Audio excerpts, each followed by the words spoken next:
become the pioneering and leading national polytechnic university in the 21st century.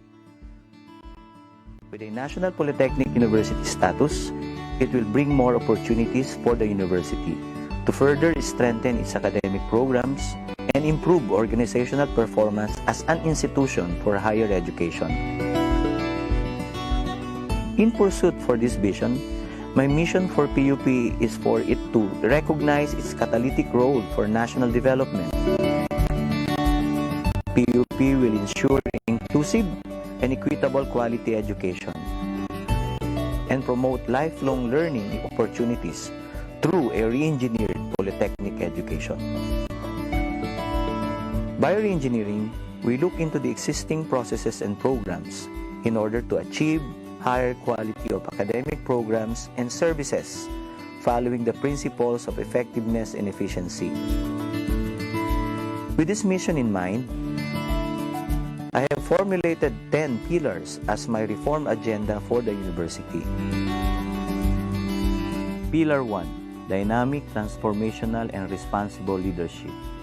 Empower academic and administrative leaders by following the core principles of good governance to create collective growth and unity.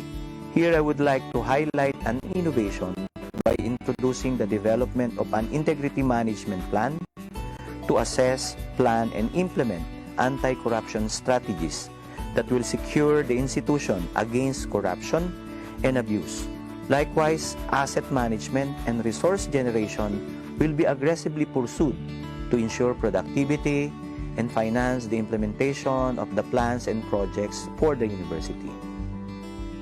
Pillar 2. Responsive and innovative curricula and instruction.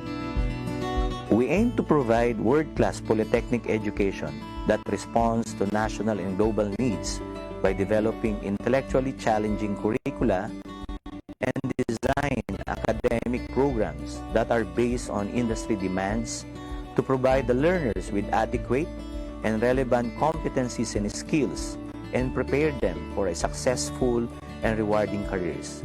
In a rapidly changing world, we recognize the paradigm shift in curriculum to outcome-based education with lifelong learning approach.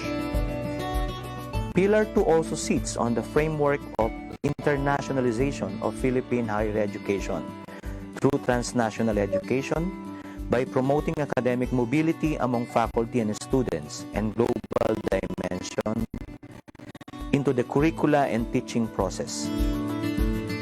Pillar 3. Enabling and productive learning environment.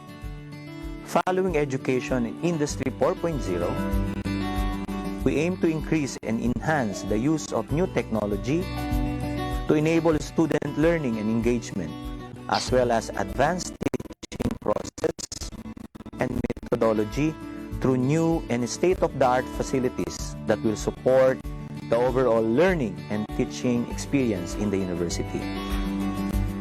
Pillar 3 likewise includes campus development and the provision of conducive learning centers and facilities for students and faculty. Pillar 4. Holistic student development and engagement. We will empower students as well as rounded learners and active young leaders as we open opportunities for various academic mobility and venues for honing skills and personal development, being the principal stakeholder of the university.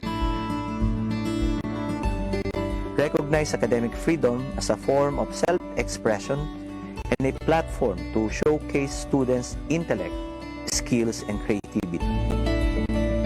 Pillar 5. Empowered faculty members and employees. Likewise, we are looking into the holistic development of our faculty and employees as productive, competent, and experts in their respective fields.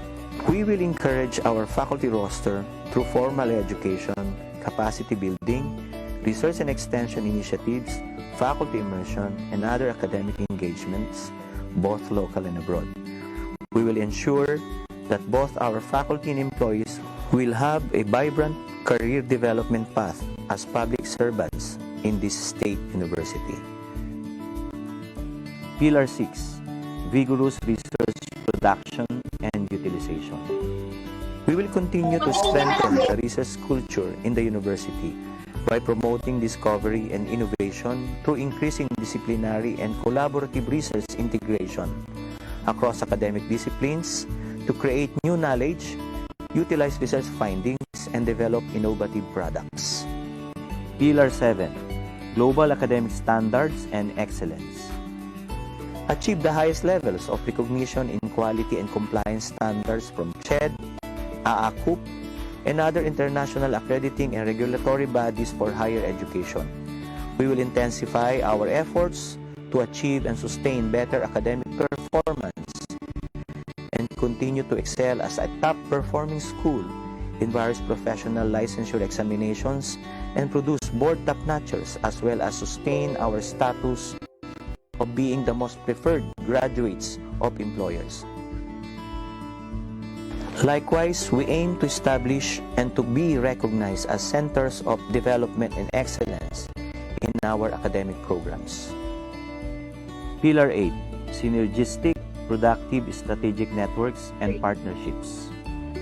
Synergize and forge strategic linkages and partnerships across all sectors of society and the global community in line with the overall plans and programs of the university. Establish alliance with the government, industry sector, NGOs, and the academe will lead to resource sharing, program support, and research collaborations beneficial for all. Pillar 9. Active and sustained stakeholders engagement. Harness a healthy and harmonious organization by empowering all its stakeholders, both internal and external, through open communication networks, consultative and participative undertakings, and team-building activities, recognizing that all stakeholders can greatly contribute towards the betterment of the university. Pillar 10. Sustainable social development programs and projects. Expand access to education, knowledge building, and information dissemination through sharing of expertise and resources for community development. Support inclusivity approach in education by embarking on Education on Wheels, which aims to bring access to education closer to communities, following the principle of no one will be left behind. As the University of the People, we should bring the university closer to their hearts to serve their needs and extend assistance in mainstreaming public service.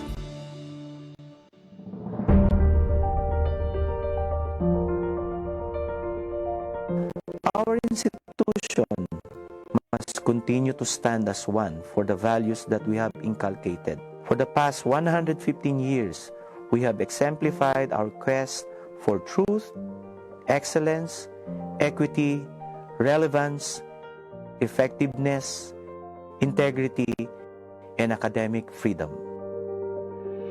Lastly, I call upon each and everyone to join me in this journey. Together we stand as one para sa sintang paaralan para sa ating bayan.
I am Jane Summer Pahela. And I am Rica Ibanez, and we are your hosts for today's Student Research Conference. Alright, ladies and gentlemen, this research conference is headed by Supreme Student Council and Vox Nova along with the rest of PUP organizations. For your information, guys, we are live at PUP-QC Supreme Student Council and also National Youth Commission or NYC and Youth Organization Registration Program in their Facebook page.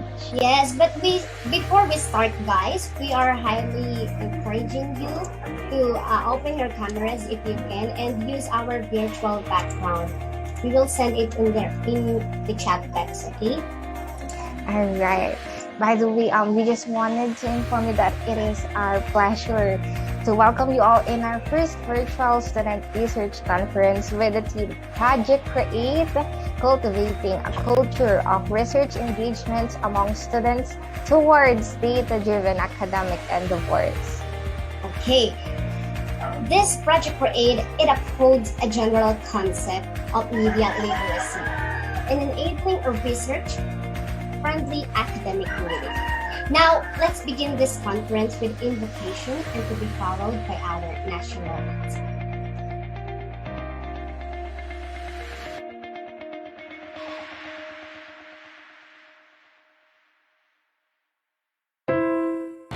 Hallelujah, let's pray, O God, exalt your name.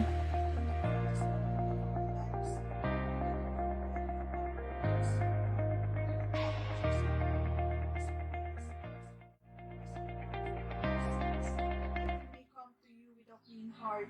We pray, O God, for heavenly knowledge and wisdom for our speakers at this moment.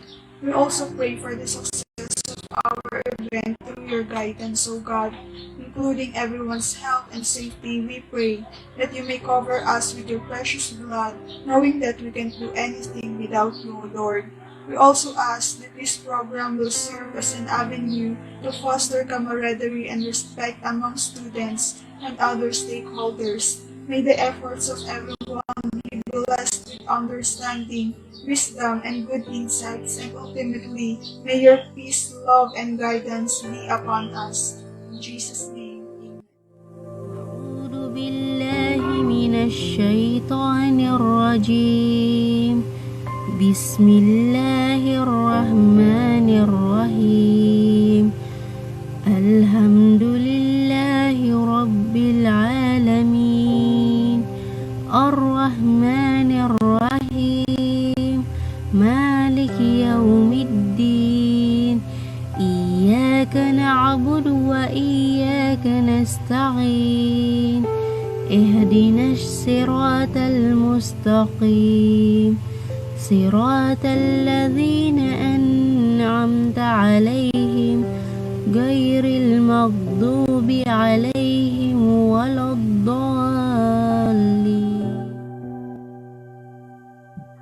Ama, banal ka po at makapangyarihan sa lahat. Ama, maraming salamat po sa lahat ng biyaya at pagpapala na binibigay niyo po sa aming buhay at lakas, at lalo tigit sa lahat, Ama, ay pinagpapasalamat po namin sa inyo, ay taglay pa po namin ang aming karapatan, tumawag at maglingkod sa inyong banal na pangalan. Ama, sa pagpapatuloy po na aming mga pananalangin, Ama, humihiling po kami na mga pasanang patuloy niyo po kami ingatan. Ingatan niyo po kami sa aming mga pang-araw-araw na pamumuhay, sa aming mga paglalakbay, at lalo tigit, Ama, ingatan niyo po nawa kami at ilayo niyo po kami sa lumalaganap na pandemya. Ama, ngayon, kasagwa po kami ng mga aktibidad. Ama, mano po sarang pagkalooban niyo po kami ng linaw ng kaisipan. Ito naman po ay sa kapurihan ng iyong banal na pangalan. Panginoong Hesus, magalandi po kami malapit sa inyo. Ikaw po ang aming tagapamagitan sa Ama. Kaya't sa'yo po kami humihiling na mahal po sana patuloy niyo po kong ipamagitan ang lahat ng aming panalangin. Nang sa ganun po, Panginoong Hesus, kamtan po namin ng aming makailingan, kalaki po ang kapatawaran sa aming mga nagawang pagkukulang at pagkakasala. Ang lahat po ng ito ay magalang po namin inihiling sa pangalan po ng aming Panginoong Hesus, dakila po namin pagpalitas.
Vox Nova, the official student publication of PUPQC, and together with academic organizations, Community of Human Resource Students, Commonwealth Information Technology Society, known as COMITS, Distinguished Organization of Management Technologists and Corporate Specialists, or known as DOMT.CS, Future Business Teachers Organization, Junior Marketing Society, and Youth Entrepreneur Society. And also with the non-academic organizations, the Kapatiran ng Talino at Galing o Kataga ng PUPQC, Mag-aaral ng Universidad sa Sining at Adhika o MUSA, Red Cross Youth, PUPQC Sports Club, I Reach Out for Christ Kingdom or IRAC, and Christian Brotherhood International or CBR. All right. To give us the opening remarks for this research conference, may we call on Ms. Jen Balaoro, the President of Supreme Student Council, PUPQC.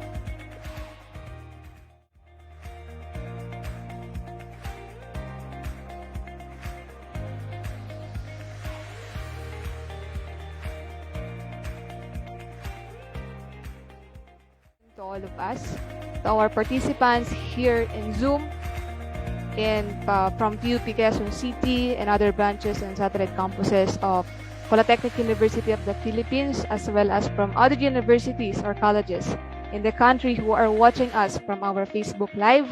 I am very honored to open this significant event and very thankful that you make time for this afternoon's first ever student-initiated virtual research conference spearheaded by PUP Quezon City Supreme Student Council and Vox Nova, the official student publication of PUP Quezon City. Now, over the past years of PUP Quezon City, particularly during the conduct of in-person classes, a collective effort is always made by the students, faculty, and PUPQC administration itself to make sure that there will be a platform called Research Colloquium. Students can showcase their research findings and provide practical solutions or recommendations in order to address various issues faced by our society. But this tradition was unfortunately hindered as we all faced the peak of the pandemic crisis. But today, as I have said, we are here to witness the first ever student-initiated virtual research conference with the theme Project Create, cultivating a culture of research engagement among students towards data-driven academic endeavors. We will have our series of discussions for our day one, which encompasses the topic on the research in the academe, the impact of research in society, as well as on media literacy, that will be delivered by our distinguished keynote speakers for today. While tomorrow will be allotted for the presentations of the researches provided by our students who have successfully passed the screening process. Actually, this program was deeply inspired by what I and Mr. Ralph Joseph Tuason, the editor-in-chief of Vox Nova, had experienced from paper production, presentation to different research conferences such as to the national and international paper presentation for students or project NIPS, and international research conference in higher education or IRCHE conducted by PUP both in year 2021. And now completing the research cycle by having our papers published in International Journal of Research and Innovation in Social Science. This event hopes to inspire and encourage other students to cultivate a culture of research engagement within and outside the university, complete the research cycle while upholding the fourth pillar of PUP reform agenda, the holistic student development and engagement. This initiative also recognizes the Pillar 10 of the university's reform agenda, the sustainable social development programs and projects. As Project Create also incorporates some of the United Nations Sustainable Development Goals or SDG, which include the concept of quality education. Aside from these concepts, we, the SSC and Vox Nova, intentionally associate our institutional missions to have honest, committed, and data-driven governance, same as with Writing to Inform, and writing to reform rather, and publishing to inform. Project Create wouldn't be possible without the approval and support of PUP Quezon City Administration. To our branch director, Associate Professor Edgardo S. Delmo, to our academic program head, Associate Professor Doris Bigatan, and to the head of Student Affairs and Services, no other than Associate Professor Demelin Imunson. Thank you so much for your tireless support in our program. And of course, I would like to acknowledge one of the key persons behind this event who exerted effort in guiding us from its conception, none other than our faculty researcher, Associate Professor Cheryl Morales. And lastly, and most importantly, I would like to extend my sincerest gratitude and appreciation to all of the student organizations of PUP Quezon City who made a collective effort in order to make Project Create comes to its realization. Once again, thank you for all the people and participants who are here with us today, and we hope to see you by tomorrow virtually. And remember that as scholars ng bayan, we create. Thank you. Yes, thank you po, Ms. Jenoline M. Balaoro. She is again the President of Supreme Student Council. So before we start, guys, let me have a chikahan muna, our kamustahan. Di ba, partner? Yes naman. Kumusta Parang naman wala tayo? akong nakikitang nag-open cam. Oo Ano ba ang nga. maganda for today? Damayan niya naman Ang kami mga magaganda at dyan. pogi dyan mag-open cam. Yes, and we also Yes. encourage you guys to use our background. Yeah. Our virtual background. And also, guys, yung nasa chat box, please kindly rename yourself here in the Zoom with a Yes. format institution-name. Institution po ang ating gagamitin. It means PUP Quezon City po ang ilalagay natin. Okay? Hindi po siya course or section, but PUPQC po, our institution. Ayun Yes. na nga, so magdadalan muna tayo, partner, no? Para makapa natin yung mga participants natin. So, ayun guys, since this project is about research, we wanted to know guys, kung first time nyo ba maka-experience ng research sa college only. If first time nyo, press 1 please on the chat box so we can feel you na nandito talaga kayo o baka tulog-tulog Oo lang nga. kayo, ha? O baka AFK lang kayo dyan, ah. Bawal ang AFK for today's webinar, okay? So press 1 if it's your first time having a research during your college, and then And press 2 kapag Kung nag-research na kayo ng senior high school. yeah. No, kasi college, kung nag-research na kayo before and this is your second time. And press 3 kapag naman bihasang-bihasa o purgang-purga na kayo sa research. Ayan, press 3 kung Yan. purgang-purga na. Ayan, At plus 4 naman. 2 at madami rin nag-press 3. Grabe Ayun, naman nag-press to. 3 si Ate Christine. Ayun, si Nomer press 2 daw.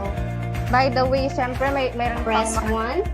year dyan. Baka wala din silang Yes. research ng senior high school. Yeah. Press 4 naman sa wala talagang research Yeah, at yung all.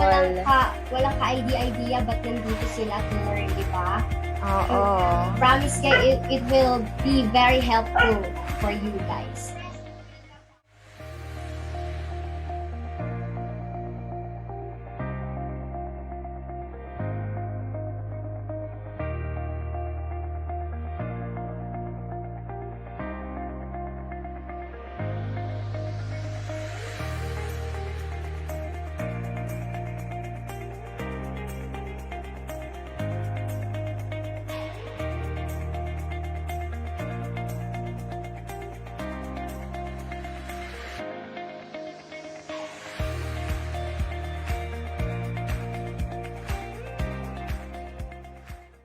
By the way, excited na ba kayong matuto? Yeah.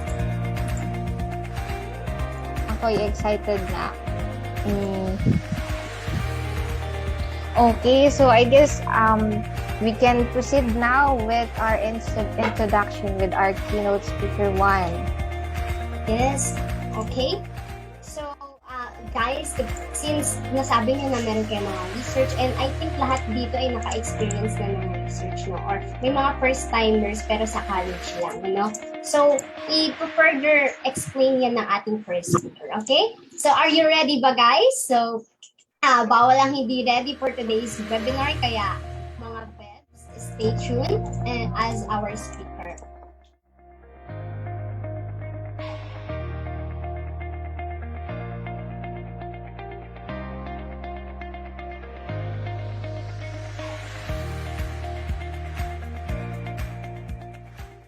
Virtual clock, okay? Now, without further ado, our first speaker will be no other than Mr. Lawrence L. Parmisana. He is a student of Bachelor in Applied Statistics and also the president of College of Science Student Council in PUP, a former committee head of Research and Development Committee for Office of the Student.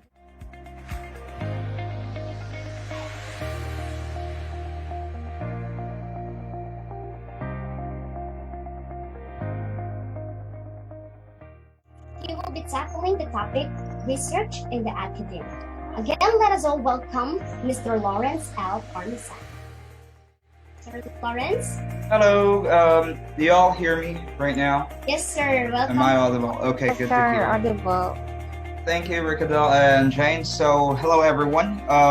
It's already 1:32 in the afternoon, so thank you for letting me into the Zoom room. First things first, and I just want to say that it's quite a hot yet humid afternoon for all of us here. So I hope you're all sitting fine. You already got your refreshments. Nakainom sana kayo ng tubig at hindi kayo matuto because the next speakers are quite honorable for me. I'm just going to give you the brief overview or these questions that you should ponder on when you start doing your research.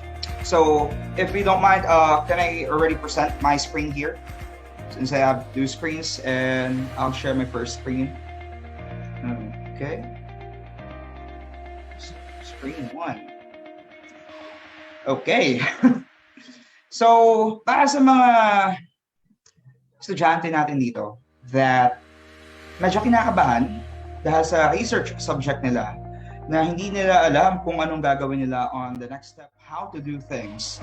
This is pretty much how I would put it is a quintessential third or fourth year student who is about to face their research.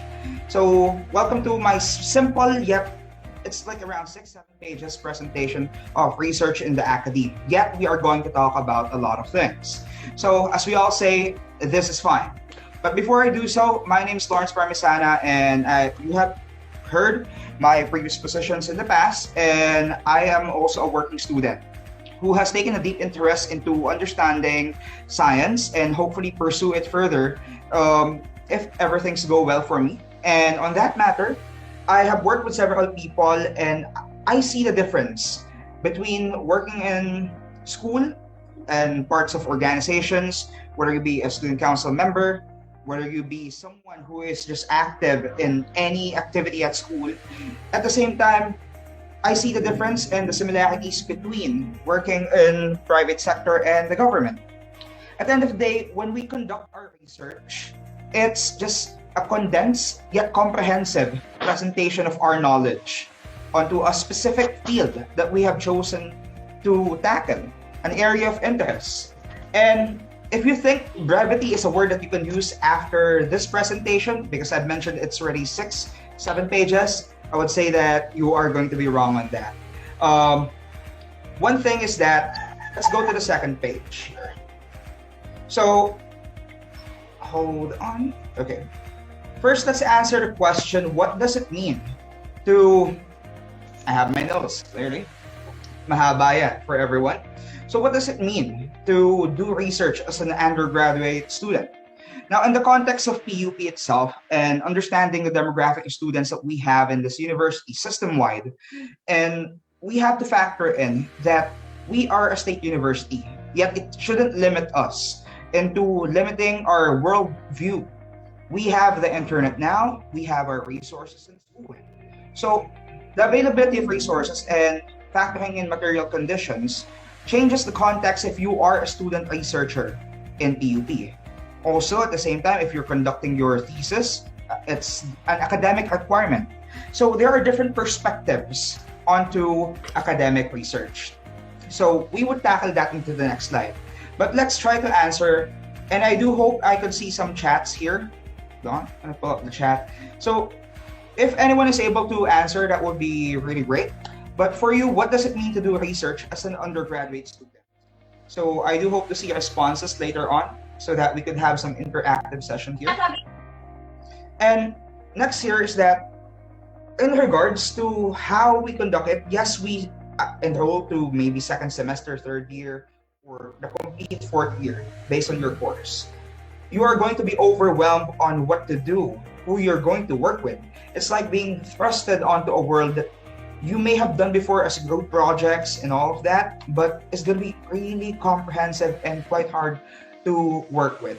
So onto the perspectives that we have on this one is, first, professors who are here right now, who are watching here, please, this is just one perspective that I would offer to students. As commonly, what happens is that professors, teachers would encourage the students to tackle an area, a valid area of interest for these people, and they would try to move these students to follow a certain path. And there are several perspectives on that matter, but at the end of the day, it's still an academic requirement for a lot of people. Yet, for others, it is a stepping stone or a foundation for their post-grad studies as they would continue their work up to their masters and even up to their doctorates. And some of them, they actually work in the field, whether you be a scientist, whether you be a community worker, there's always the next step on that. And how would you take it all in? So this brings me to the part that it is just a large academic writing piece for all of us to comply with, yet it is a proving point that you have actually committed yourself to your degree. Now, let's talk about the next part. How should we look at research? So there are a couple of things here that I would like to tackle for everyone, and I hope that it is somewhat okay for all of you to go with these terms. So when we talk about research, we have to deal with ideals or how we look into society. It's not just a simple matter of conducting a quantitative study, because we have to be objective on things. So it shows how we want our paper to affect society. We don't just do research or thesis because it's just a mere academic requirement. And this is a common mistake for students in college and their undergrad degrees, thinking that they should go ahead and just pass research writing 1 and 2, thesis writing 1 and 2, so that they could earn their degrees. There's nothing wrong with that. But in order for you to develop holistically as a person, you must first understand why we are all doing this. So there are different perspectives on that. And on this matter, in regards to research only, we have the philosophical praxis. We also take a look into ethics.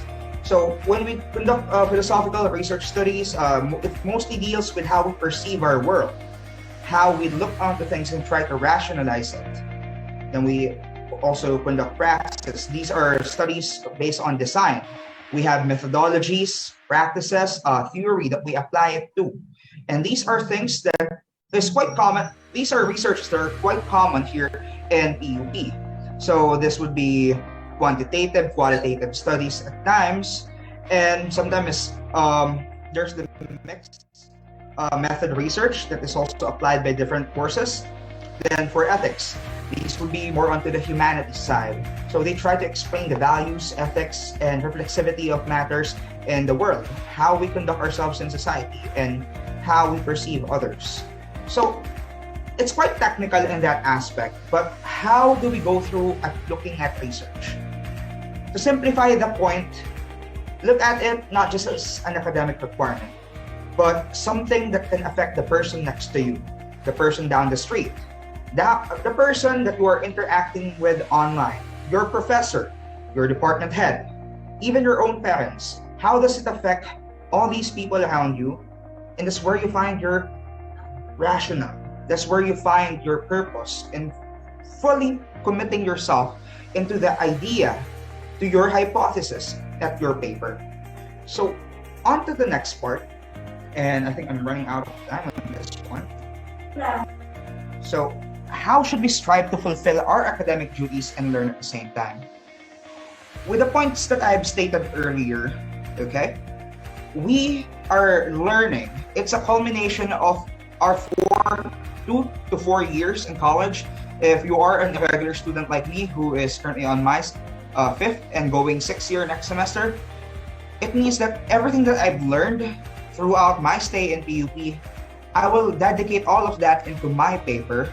And it's not just more on the formality side, but also impart a piece of me directly on paper, even though it's an academic requirement and we could just simplify and minimize the importance of such to our lives, it still defines us. And we learn things while we are doing it. We learn to collaborate, to research, and to dig deep into the minds of other people. Even look for resources we don't actually have. And in that regard, this builds us as a person. Developmentally, there are several theories on that. There are people who argue on how this can be conducted. But on my end, and this is what Jen Balaoro, who is one of my committee members in the Office of the Student Region before, as I am the committee head of research and development back then, wherein we have talked about this matter and we ask ourselves, how do we fulfill this paper yet learn at the same time, considering that we have other responsibilities? So we ask ourselves that, and we have come up with that answer. And on to the next slide. Okay, what are the challenges we are going to face as students? So I have already mentioned one earlier, actually two. First is our material conditions. Our material conditions, which means the money that we have on our banks, money that we are getting from our parents or scholarship, that kind of hinders our mobility, whether it be virtually or physically, trying to find resources. Also the food that we eat, the computers that we use, even cell phones. Now, this is a part that it's quite hard to solve for a lot of us. But there are other ways to at least alleviate or make your life easier, and that's where I would go next on this one. See, onto the challenges that we are facing as students. Hold on, let me just pull up my notes here. Okay, so first is time. Time is a really essential concept that we should have a grasp of. And to organizing, since I have to bring it up, we have to organize ourselves in a way that we will be able to come up with the same set of ideas as other people, yet also have our own version of it, validate it through different processes, and okay, so there's that. And once we organize our lives, our times, then we can collaborate with other people. We can show our importance to the group. And if we could pass that knowledge to others, then going back to the previous point, we are learning in the process in itself. Now, what I could give you for me, what I use is I have a note-taking system, a German note-taking system. It's Zettelkasten that pretty much collaborates all ideas that I have. I type in notes. And if it's like a thing that I'm doing in one subject, yet it also shares the same idea onto a different subject, it links it together. It's a graphical map that is onto different softwares that I use, is pretty evident. So that's one way to organize your life. Or you could use Zotero, which is a free and open source reference management software. If you have a lot of tabs on your computer and you don't have a good piece of laptop or equipment, you have bad connection, that software can help you by compiling everything that you search for, and then you could, and please don't use it for procrastination because we all have to read it anyway to understand the material. But that's how we do it. We save these files, we read them, we highlight the notes, and we take that small part and then we cite it directly onto the paper. Yet we also still had to map our knowledge out. And that comes in the part where what kind of environment do we have? Not just at our homes, but directly onto our school. So as we all know, this is already something going on and quite evident to everyone that we have these set of guidelines that we're going to comply with, which I'll leave it up to all of you to have your own opinion on that matter. But if it's not okay for you, then just say it. But at the same time, we have to find a way to work around that, and it's going to be challenging. So what I can offer on this one is a symbol like this. So you have this on your screens, and pretty much it's all up to you on how you would take it. But what I can say is Alexandra Bayan did a really good job on this. She is a creator of Sci-Hub, and pretty much what she did is to ensure that research, journals, publications can be accessed by students like us here in PUP, but not necessarily stating that it was specifically for PUP students, but rather it was for people like us who doesn't have the necessary material resources or material conditions to conduct research. While at the same time, let's not discount the contribution of our university and our government on this, that they have given a lot of open access resource for everyone here. But I could give you this, which is along this, at least if what I would put it is Pandora's box. And to give you one simple tip and trick at the end of this presentation is this one. Okay, work. So if you are all not familiar, we have the internet now, which we are on at the moment. We are watching this video, or you are in this meeting. Pretty much, welcome to the new world. Now, just use the hashtag itself if you're conducting your research. If you want to find the actual paper and you can't access it, there you have the solution. Post it anywhere on any social media channels or forum. Maybe the author would answer, just mention the specific study. They already have it ready, and you can just go ahead and send them an email. But for me, to sum it up, to cap it off the presentation on this matter, this is the true reality. The research in academia for PUP students specifically on the undergrad level. It's going to be hard, it's going to be challenging, but let it be known that there will always be a way, there will always be people around you supporting you, and there will always be someone there to guide you. So on that matter, I leave you with a raven and a pea. So thank you very much for everyone who is here at this room, and I guess I hand back the mic right now to our host.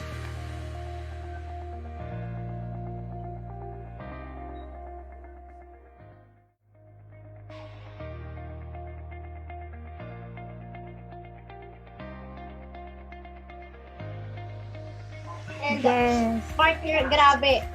Hindi lang nag-share si Sir ng knowledge niya about sa research, but nag-share pa siya ng mga links and yung mga software na pwedeng makatulong to organize yung mga gagawa ng research paper. No?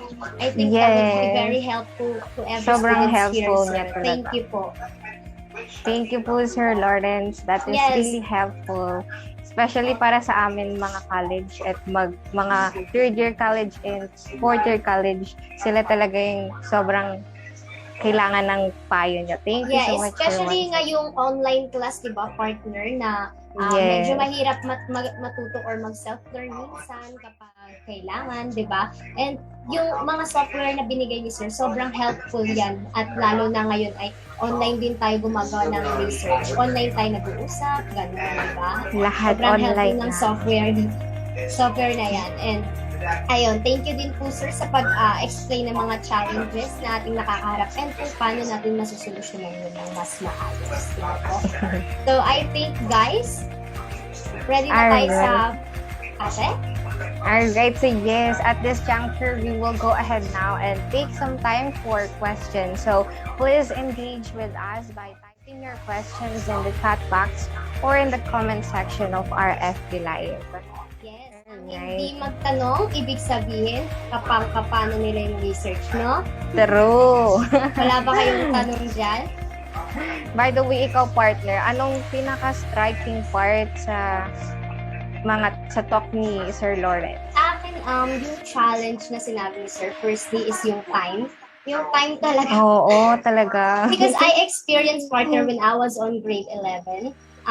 Naggumawa kami ng research and then nagkaroon kami ng vacation December. So, sinulit namin ng December. And then, pagpapasok namin ng January, sinabi ng research teacher namin. Ang research teacher kasi namin noon ay siya din ay nag-aaral ng doctorate sa pag-research. So, talagang strict siya. And then, we need to be professional. And yung sinabi ni Sir kanina na may challenge sa time, binigyan niya kami ng only 2 days, ganun, to complete the chapter 1 like that. So, partner, grabe, nakarelate talaga ako nung sinabi ni Sir that time. And then, but alam mo, kung yung sinabi ni Sir na yung research, dapat hindi lang siya tinitake as dahil requirement lang. Ayun, talaga, partner. When you We do must see research, it as something na makakatulong din para sa mga tao sa around us. Yes. It's not just for requirement and such, pero we have to dig deeper, diba?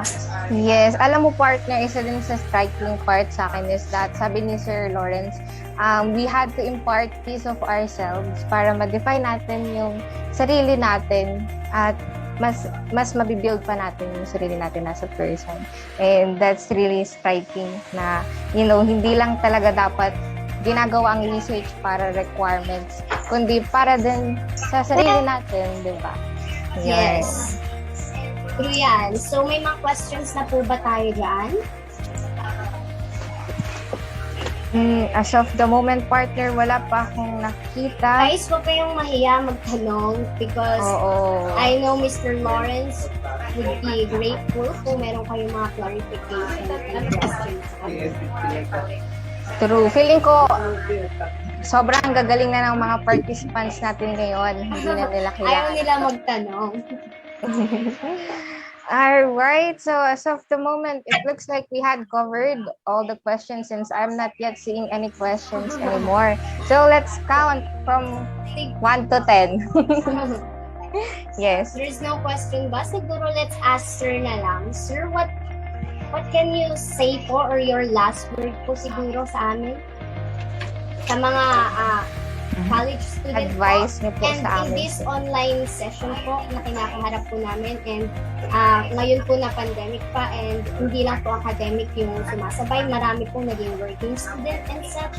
Yung mga challenges po nakakaharapin nila. What can you say po para sa amin? First, let me address the one on chat. This is Cheryl. So thank you for sending that chat here. She said that she has no questions and she believes that research is for undergraduate students. It's not just an academic requirement. Exactly, that's correct. It helps us not just in the future, but in the present to what kind of field you are in, not just into corporate, but to understanding structures, understanding frameworks that surrounds us, and it helps us be better. Not just onto research proposals even, but on my experience in the corporate world and also in other industries that I have been into, since I also act as a consultant, is we kind of do a thesis like a research paper, comprehensive ones, on a weekly, monthly basis. So, kung nasa punto kayo na iisipin nyo mahirap ang research sa academic side, that's one thing that we do every day, every week, every month, every year. It's about understanding the world around us. And we learn to shift our opinion, to change our opinion, shift our perspective directly to the paradigm itself on how we perceive the information that we have dig deep to find. So on that aspect, never be befuddled onto the issues around us. Always seek the truth, always discover the truth, and always actively participate in society. Go out there, experience what it means to live. Mingle with other people, talk to everyone, and try to be at least safe nowadays. So thank you for everyone here in QC and to all of our watchers on Zoom and on Facebook. I really appreciate the time that you've given to me. And thank you, Jen. Really appreciate the time then. Yes, sir. Sir, pwede po bang mag-question po kasi may humapoy po dito? Sure. Sabi po niya, sir, can you repeat the software you've been using to organize your notes po? Thank you so much for today's Sir Lawrence. Very helpful. God bless you. Can you repeat daw po yung mga I'll software? type the system or note-taking system that I use because it's not a software to begin with. Okay. It is something that you... Oh, there's a notification from Zoom. So this one, it's a German note-taking system, but it's not a software. Because if I would give you a software, I would go ahead and recommend you an open source one, which doesn't ask you to pay for it.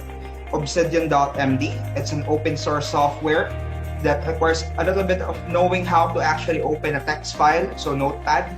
But once you open Obsidian, you already have a proper vault of information. In that vault, then you could link your ideas. You could use Markdown, so it's like HTML in a certain sense, and then you could link all of your ideas together, whether it be from music, and then suddenly you think of cooking. If you're doing a paper on research, that you suddenly think of the news a couple of days ago because you kind of did a diary inside of it, it would just be visually shown to you using a graphical map. So that's one, Obsidian.md. But onto the note-taking system, and before we have Windows, Macs, and the present now. Back then, it was just all paper, pen and paper, and lots of filing cabinets. So just knowing, and this is what we in the open source community say, it's like having a second brain. So you have your computer working for you, thinking for you, and makes your daily lives easy.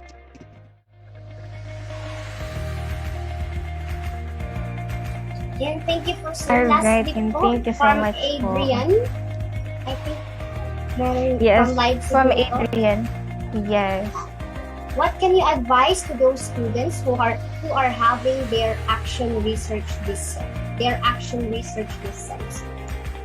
Alright, can you, if you don't mind, can you paste the question directly on Zoom, since I don't see it on Facebook Live, or maybe I'm just having an issue with my connection right now. It's here on the Zoom po, sir. Kindly scroll up lang po ng isang beses.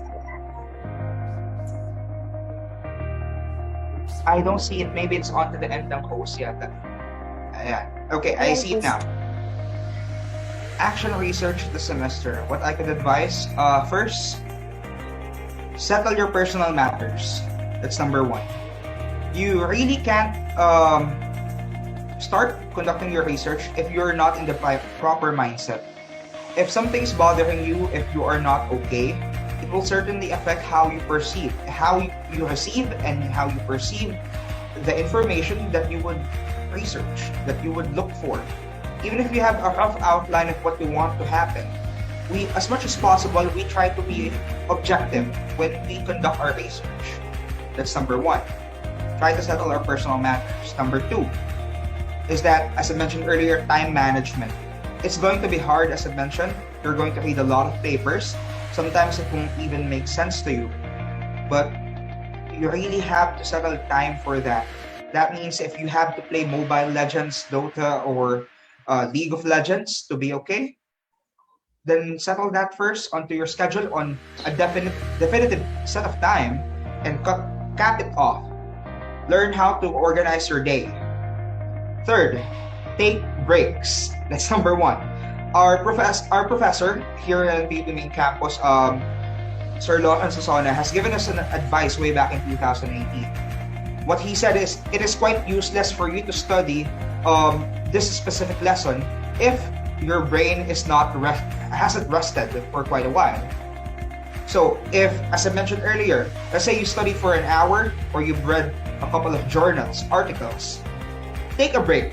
Please let your mind absorb every bit of information that you have just read.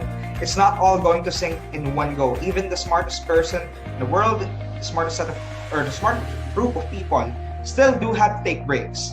And that's what differentiates people who are excellent in their field and in their areas to those who are just merely complying to a requirement or to something that they have to do for work. So it's what makes us feel alive.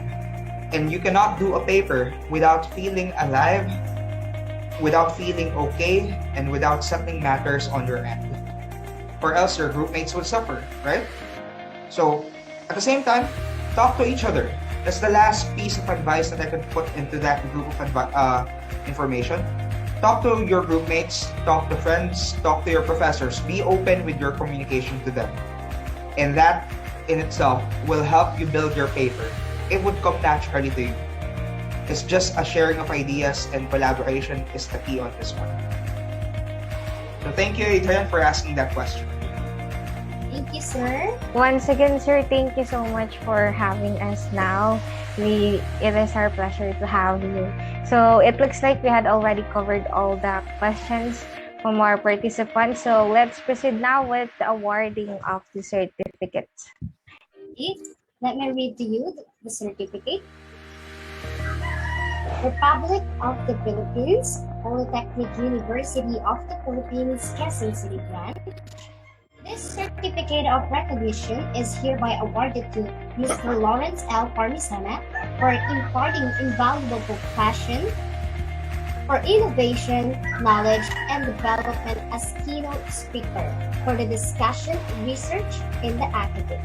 During the first ever student-initiated virtual research conference with the theme Project Create, cultivating the culture of research engagement among students towards data-driven academic endeavors.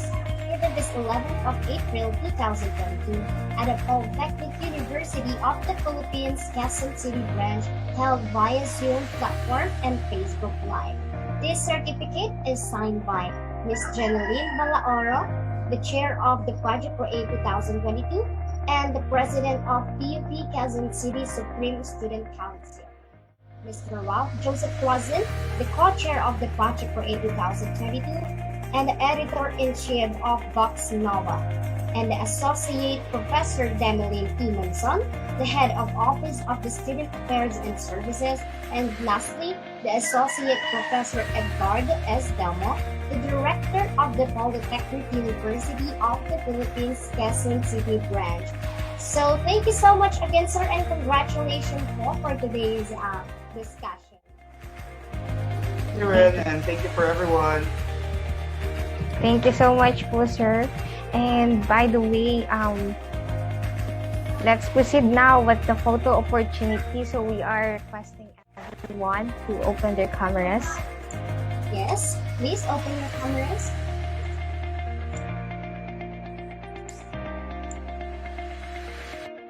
We'll wait for you guys.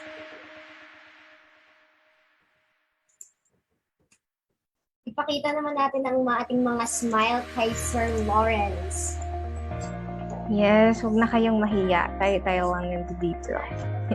Okay. Ayan, marami-rami na ang nag-open ng cameras. Pwede pa kayong bumabol. Okay, take tayo. First slide, technical team, pakisunod po. Okay, first slide. 3, 2, 1. Okay? Please post lang po kayo kasi hindi po, iba-iba po ang slide natin. Okay? So, second slide. 3, 2, 1. Right. Okay. Madami pa. Last slide. Last slide part. Okay? Last slide. Yes. 3, 2, and 1. Okay. Ayan. Yan. Thank you so much. By the way, before we proceed with the special performance from Project Goober, we'll go ahead and call on our... Yes. Let's proceed with the inspirational message from our branch director. May we call on Director Edgardo Delmo. Thank you very much, Miss Jane, for introducing me. Hindi lang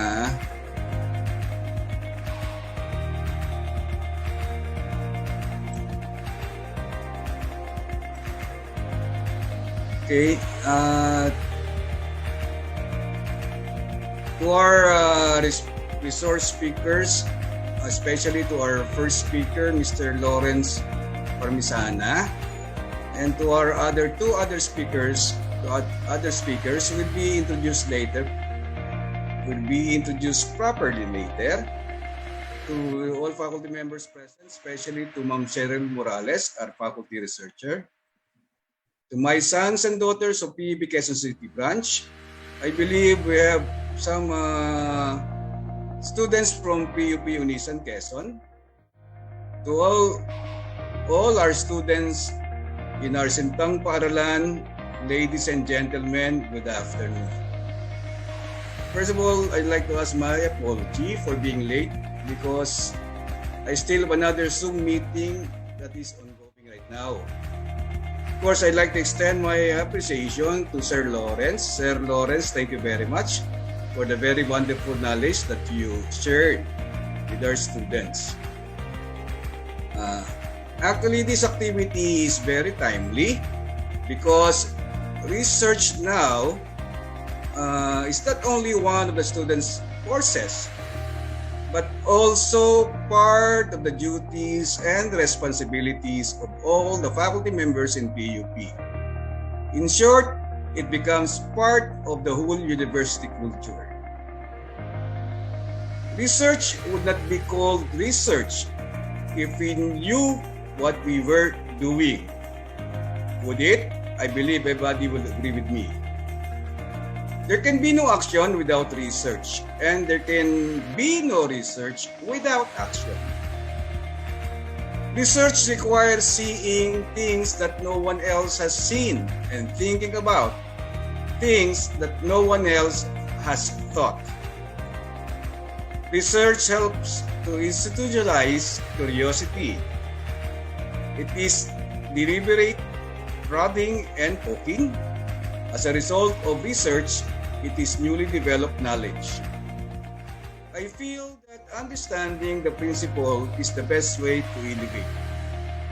You have no idea what you do not know, but you are eager to find out. Nothing expands the intellect like the ability to investigate everything that comes into your field of vision in life systematically and thoroughly. It just means obtaining information and considering it systematically. Quantitative research is power in numerals applied and precise lines to cause movement toward oneself. But qualitative research is richness and depth. Depth won you over. Everyone can conduct research and everyone should. At this point of time, or at this juncture, I would like to congratulate and thank the following students because as what I've said, everyone can conduct research and everyone should, and this is what happened. Last semester or last year or early this semester, there are several students of PUP Quezon City who presented their research at international conference and have them published likewise. They are as follows: Miss Jeneline Malauro, Ralph Joseph C. Tuazon, Jessa C. Gutio, Siti Farana, si Natangkop, Jessa May L. Lonzaga, Marie Katrina A. Lim, of course with collaboration with Vox Nova and Community of Human Resource Management, which is the CHRS of our organization, student organization in this branch. For my parting words, as Theodore Sius Giselle have said, quote, "You have brains in your head, you have feet in your shoes. You can steer yourself in any direction you choose. You are on your own and you know what you know. You are the guy who will decide where to go." Unquote. I hope that this conference will be fruitful and memorable learning activity for everyone. Thank you very much and good afternoon. Thank you so much po, Director Edgardo, and good afternoon po. Sobrang fruitful din po ng mga messages niyo sa amin. Thank you, sir.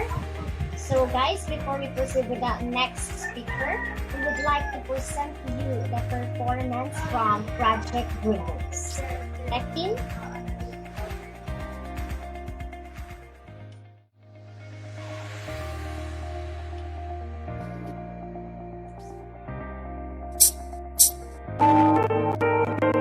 Started. Zombie on the track. Started from the bottom, now we're we here.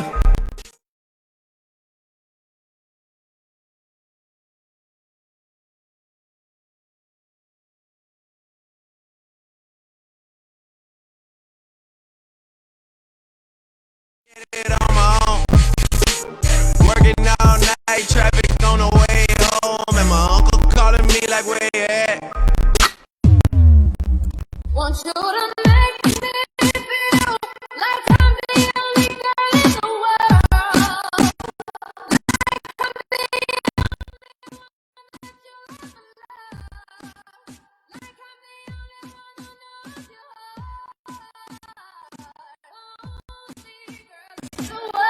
Word on the street, I'm a suspect. Dropping low and pick it up just like this. Yeah. Dropping low and pick it up. Low and pick it up. Dropping low and pick it up. Dropping low and pick it up. Dropping low and pick it up. Dropping low and. Hey. No boy. Where the haters at, Heller, I found you. No, I don't give a F word about you. Get it? Yada new boy. Yada tight jeans. Yada new boy. Yada tight jeans. Oh my God, why they jeans so tight? Oh my God, why they jeans so tight? Like, yeah, right skinny, yeah, right skinny. If you got something to say, then please step up.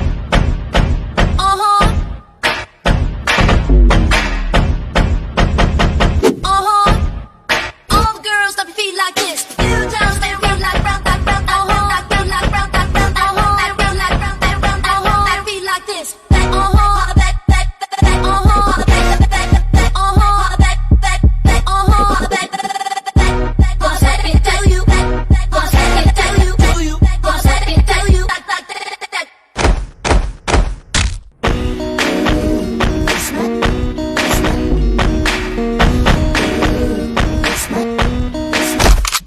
Rock your body, mic check 1, 2, cause it ain't a party till my crew run through. Shake some body, show me what you can do, like Rock your body, mic check 1, 2, DJ, spin the nickel back into the groove. Pump it loud so the crowd one move, like raw.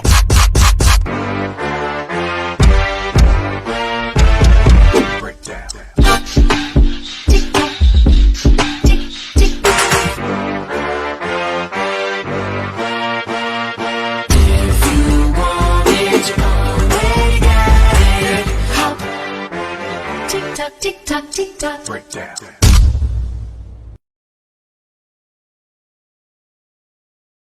Wow! Grabe Grabe. talaga. Pag PUP talaga, talented. Yes, may pahiga-higa pa. Grabe talaga Shoutout mga po kay Kuya steps. John Rick. Grabe Okay. talaga. Yes, chat lang kayo dyan guys kung nagalingan din kayo sa ating performer for today. Okay, so kung napansin nyo guys, no, medyo kanina pa kami nag-English ng aking partner, no partner? Oo nga, bakit nga ba tayo Bakit laging nga ba? nag-i-English? So why? So yeah, for your information guys, if you're wondering why we're speaking English, that is because aside from the national speakers that we have in this webinar, we also have an international speaker. Yes, guys, we are so Yes. privileged in PUP Quezon City. Okay, partner, can we know who is our next speaker? Yes, so our next or our second speaker will be a guest from Indonesia. She is a third-year law student from Universitas Pembangunan, national veteran Jakarta. She served as a rapporteur in the Youth Leader Model in the United Nations. She has a wide experience in academic writing since she is one of the head content writer in the academic department. And also, she is an assistant editor in Third International Conference of Law Studies, or known as INCLUS. And now, we have her as she will discuss the impacts of academic research in society. So let us all welcome Honorable Muva Putri Ramadita. Yes, salamat siyang Miss Ramadita. Are you here po? Yes, am I audible because it's raining in my city? Yes, Yes, ma'am. ma'am. You're loud and clear, ma'am. Before you start, ma'am, I just want to share some trivia po. You have a word salamat, and it means good po, right? Yes, that's thank Yeah. you. We also have here in the Philippines that sounds like salamat, and it's salamat, and it means thank you. It means thank you, ma'am. So, salamat, ma'am, for taking our event. You may now own the floor. All right, thank you, MC. And first of all, I would like to thank you to all the committee to invite me to be the speakers in this event. It's such an honor for me to be able to discuss about today's topics. So without further ado, maybe we can move to the discussion. Committee, would you like to share?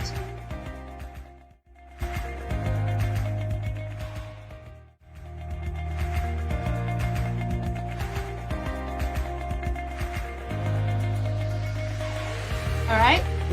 As being said, today I'm going to do a discussion about the impacts itself of academic research on societies.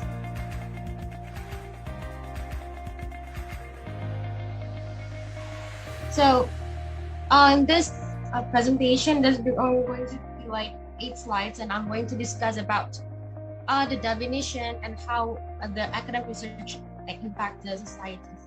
So, mind to the next screen slide, please.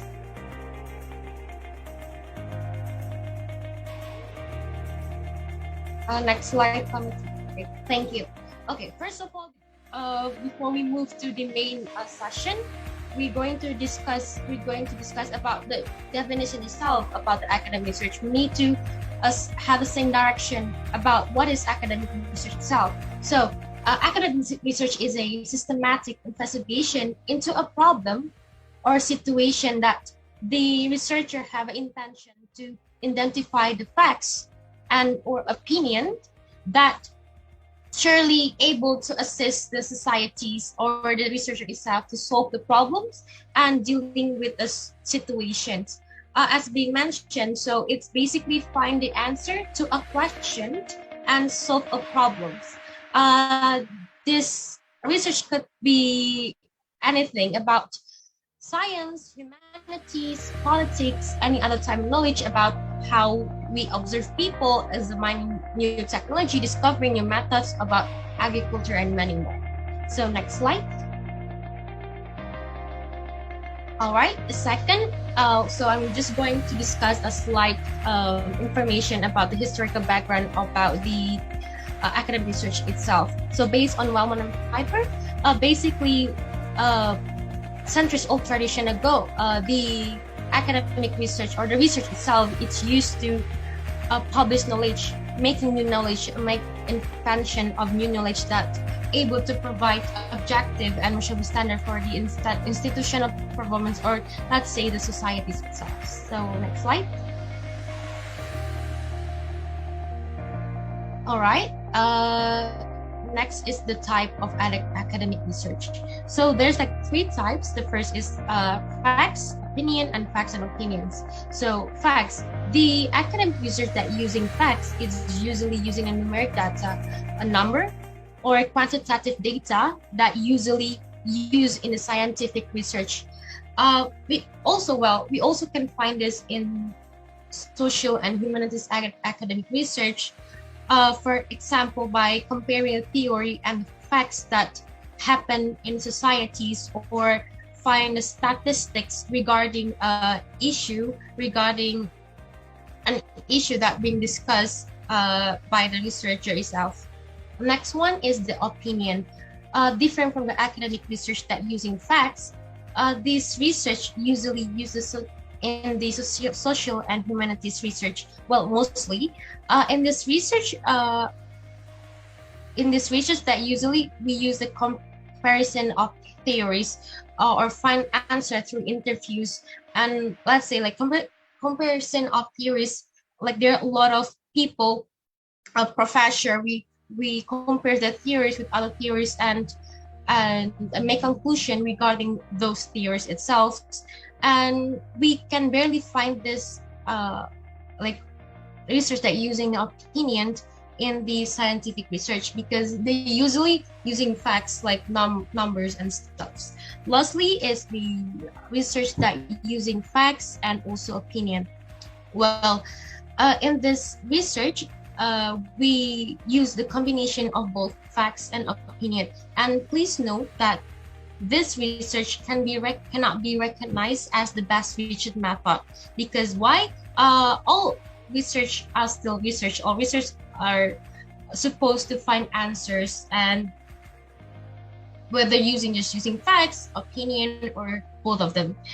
However, this research is using a more complex way to find the truth or to find the solution about a question about solving problems on issues. So yes, next slide, please. All right, the biggest question is, does academic research impact the societies? Yes, indeed. As been mentioned in the first, second, and third slide, it's clearly mentioned that the academic research give impacts to societies because why? Because research in general itself, it's supposed to be find an answer to a question, solving problems, and also like helping the others stakeholders to find answers. Let's say in the medical institutions. So next slide. All right, there are a lot of types of impacts that happening in societies. However, I'm going to discuss the main one. There's like 9 points. The first one, awareness, etiquette or attitudinal, economy, environmental, health and well-being, law and politics, culture, social and humanities, and skills. All right, the first one, awareness. This research, this academic research means that our research is help people to understand an issue better that they had before. We give a sort of information how they used to be. They has to react about a sort of problems. Next one is etiquette or attitudinal. Well, this impact is usually help the societies to change their in the attitudes and norms, because there are some attitudes and norms are like give a negative impact. So by our research, maybe it can help them to change how they act. Next one is economy. Well, this research is basically can be translate that your research it contributed to economic issues or provide new theories about the economy or something like find solution about problems that happen in a country, in a city, or let's say in the world. It could be about tax, it could be about income, it could be about employment, it could be about anything that regarding the economy itself. The fourth one is the environmental. Well, in this research, in this impacts, your research give the benefits to the environmental itself, to the diversity, to habitats, conservation, and also ecosystems. It could be about the agriculture, about the aquaculture, about the edibles, about how we solve a problem or new invention that impact to the environment itself. The fifth is the health and well-being. So it's clearly shown that this research is surely happening these days, especially in the COVID-19 pandemic, because this research lead to the outcome for the individuals or groups, or give new medical inventions that are good for the future or for the current issues that have been going on. As about the, or maybe like to make the research better, something like new further discussion, it also can be happen in the academic research. The next one is the law and the politics. So in the law field, there are a lot of guidelines and regulation that being amended by the governments and Philippines government or also Indonesian government and other countries. And usually the researchers in academic field, they usually discuss about the how the research contributed to the new amendment itself, and also in politics about the other forms of decision making, and we have behavioral impacts probably also can give impact to the new political issues that been going these days about Russia and Ukraine. And also next one is the cultural. It's basically about the culture itself. We give the changes about the values, the attitudes or beliefs that happen in the societies. Social and humanities, basically it's gonna be there's such an impact in education or improvement in human rights and how humans should be human. So we give impact to the societies, to how societies think about how we should treat humans, how about immigrants, anything like that. Last but not least, it's skills. So basically this research is really help us as the young generation to be better to cope with changes that might otherwise have a negative impact on ourselves. So it's more like how we upgrade ourselves. So our research give others improvement, give others impacts how to improve themselves. Next slide. All right. So the importance of the societal impacts of academic research is the outcome of our research itself. Why I say that? Because the impacts of the research can eliminate or abolish the barriers between knowledge, people, and societies. Because we believe that the facts, the theory, it's not coherent with the facts itself. Let's say that the theories say A, B, and C. However, in the facts in the societies, it's different.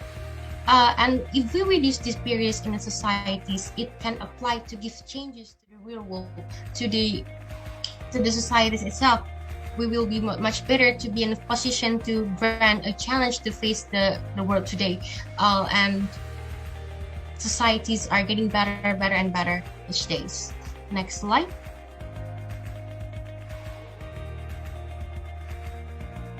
All right, how we achieve those goals, how we achieve that our own research gives the impacts to societies by doing the reach, engage, change, amplify, and after that we can give impacts to the world. Reach. All right, communication is really important in our life, including in the research, in the knowledge, that even it's a key of the impact itself. So we as a researcher ought to reach the audience. Why? Because our findings, our research, our solution will not be able to deliver as better as good as it should to society if there's no one's know about them. So we need to reach the audience themselves. Next one is engage. Interaction between the audience, interaction with the audiences and other stakeholders are an obligation. Let's say it's an obligation, so it's a must. So who are the audiences? It could be policy makers, industries, educators, healthcare practitioner, and other things, or maybe just us as students or us as a civil societies itself. This is needed to understand. We need this to understand, to listen what they need, what we supposed to do, what we as the researchers has to do to answer to their problems, to give solution to the society's problem, to give great explanation about these problems, because a discussion cannot be occurred if there's no problems, right? And yes, and why? Because our own research will not be able to deliver any change if there are no relevant potential of the stakeholder itself or any beneficials to them. Next one is change. As a researchers, we need to understand what can our research provide to the societies, what can we give to them, to the people that are going to read our research itself. Will it give any change? Will it help the societies to solve problems? We need to know our goals. We need to write what should we do to answer the problems, to answer our problems in our research itself. Next one is amplify. It's still connected with the change part. Well, as the researchers, we need to think what scale of changes that we can give to the societies. What can we give to the what can we give a significant impact to societies? How can you make the impact long lasting and also widespread? Because an impact it should be a long lasting, because it should be implemented in the next generation and blah blah blah, and also widespread. Because why? Because it should be implemented in other sort of let's say social status or other things in area. Widespread is not just like a location, but also the age, also the gender, also the beliefs and other things. And how can a benefit of local community to be translated to the international impact, like I mentioned before? So basically, it's how we make our research can be implemented. Not just in our area or stuff. Okay, and then we can give the impact to societies. All right, next slide, please. Okay, so there are also problems in the providing to giving impacts to the societies itself. First one is causality problems. In research, we need to determine the cause and effect relationship between the variables and provide conclusive research result that can be answer the problems can answer the problems from the issue itself. However, sometimes the variables and the research sometimes is not clear. Indeed, this affected to the impact of our research itself. So if this situation happen, the audiences will misunderstand our research itself. So it's not coherent between the problem, between the discussion and our research itself and the result of our research itself. Next one is the attribution problems. As being mentioned and discussed, academic research usually impacts the societies.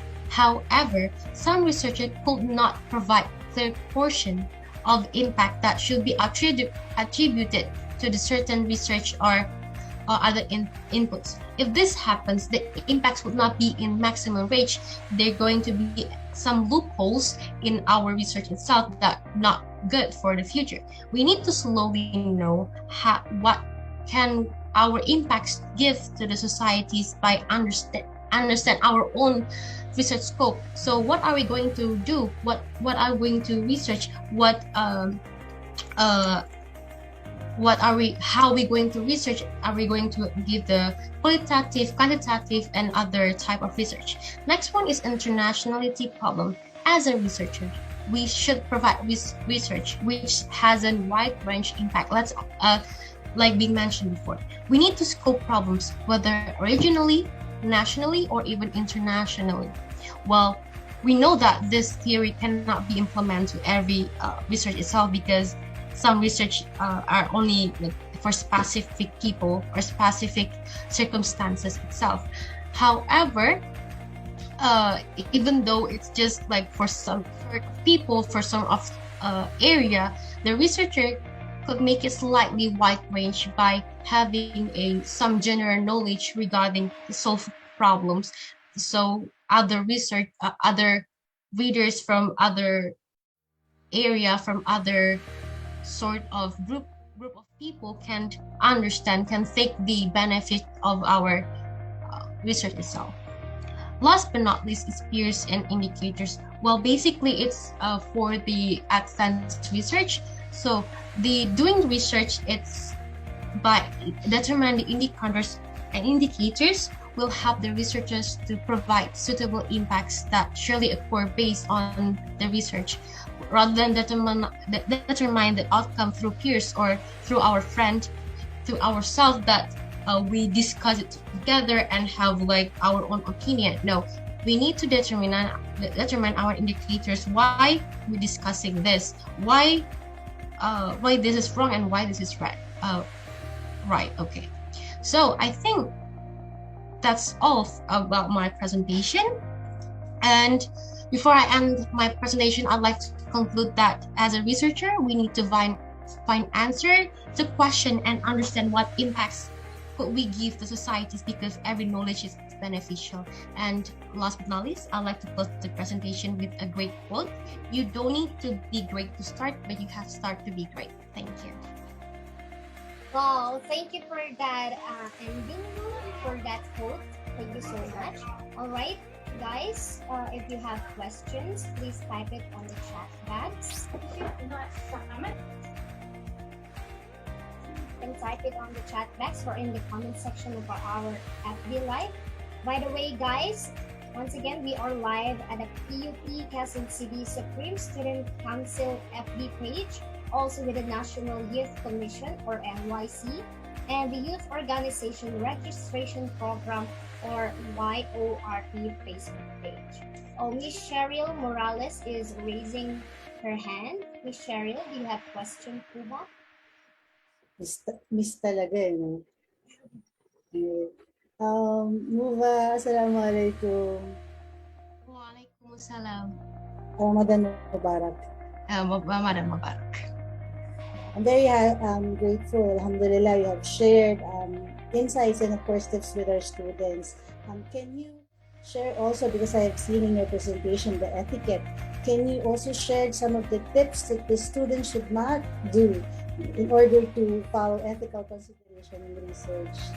Thank you. Assalamualaikum. Waalaikumsalam. So may I answer the question? All right. So regarding the article, there are a lot of things. I believe that every area have their own sort of regulation, etiquette, that what should we do and what not should we do, especially regarding law. Let's say in Indonesia, right now is Ramadan. I'm a Muslim. Right now is Ramadan, and in Indonesia, we have to. It's not mentioned in our regulation, but as the Muslim, we have to, give consideration, understanding to other people. If we're not Muslim, like we have to have an attitude. We have to give a sort of things that, we should do this and we not should do that. We have to give a sort of, let's say, understanding to people, that so they will give us some of, let's say, recognition that we are a good societies, good civil societies itself. So and also it's more about law and stuff, because it's basically about etiquette, and we believe that should be coordinated like with the law itself. I think that's it. Thank you. Thank you, Mom. Another question po? Is there any question in our FB Live? Question? And guys, please type your question in English, okay? Okay, while we're waiting for the question, partner, do you have anything to say? Yes, I would like to actually thank Ms. for giving us those informative speech, and actually, I really learned a lot because of the overview of what's the impact of academic research in our society. Yes. So, thank you so much, Ms. Ramadita, for that wonderful talk right now. And what about you, partner? Do you have anything, any insight of what Ms. Ramadita had provided to us? Yes, of course, I learned a lot. Aside from those impacts, there are so many impacts that research can bring into our society. My highlight for today's discussion with Ms. Ramadita is the first step on what you called it, the first step on achieving the goals. The first step on achieving the goals. Because in research, we are finding the truth, discovering something, or confirming our thoughts. We would not be able to do that without the first step that Ms. Nuva explained, which is to reach. We have to reach someone, even if it's quite hard sometimes to communicate. In research, you should not feel shy, but you always have to reach out. Yes. Yeah, I do agree with that. And I also wanted to emphasize that we had to really amplify after we have done all of the steps before we achieve the goals. By the way, we have here a question from Mr. Ralph from Vox Nova. He says that lots of people in the Philippines, even one of our legislators, are putting the impacts of research in the society into doubt. How can we really make people realize the importance of research in a day-to-day and real-life basis? All right, thank you for the question, Ralph. Well, I'd like to answer. Well, as being mentioned before, it's how we reach the audience, how we listen to them, what they need, and what they really need about the problem itself. It's maybe hard to reach them because, especially as I'm a student as well, so it's hard for us to reach the authorities to listen to our impacts our research itself. However, what we can do is to do research as well as we could, or maybe we can publish our research itself. There are a lot of publishers that free, like let's say Springer Nature or even like Atlantis Press. Those are international publishers that can provide free publishing publishing methods for us as the student itself to make the people realize that our research is important. Thank you. Thank you so much, Mom. I think there's no more questions, but I have a final question. Is it okay? Yeah, sure. Yeah, I just want to ask for your suggestions for what is the best topic that we can have to start studying now. Maybe at this time of online session or pandemic session.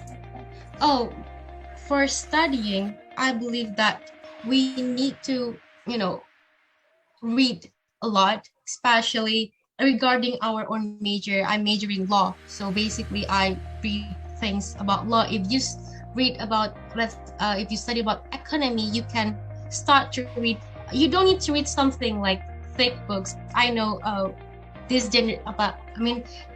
generation is our generation like these days is have kind of little attention to read books, especially about like hard like research and stuff. So maybe you can watch a lot of like movies in YouTube. So there are a lot of things that not just about the vlog and stuff, but also like fun discussion about our major itself. Thank you. Yes, thank you, Mom. Not just an vlog, but also an informative vlog and videos, right? Yes, partner, it is really informative. I actually just wanted to add with what Ms. Muva had informed. She says that we had to watch some fun movie, something like that. I just wanted to add that if you would like to continue best research, it will also be better for us to really watch documentations that somehow could help us. Yes. So there's no more question, and it looks like we had covered all the questions from our participants. So let's proceed now with the awarding of the certificate.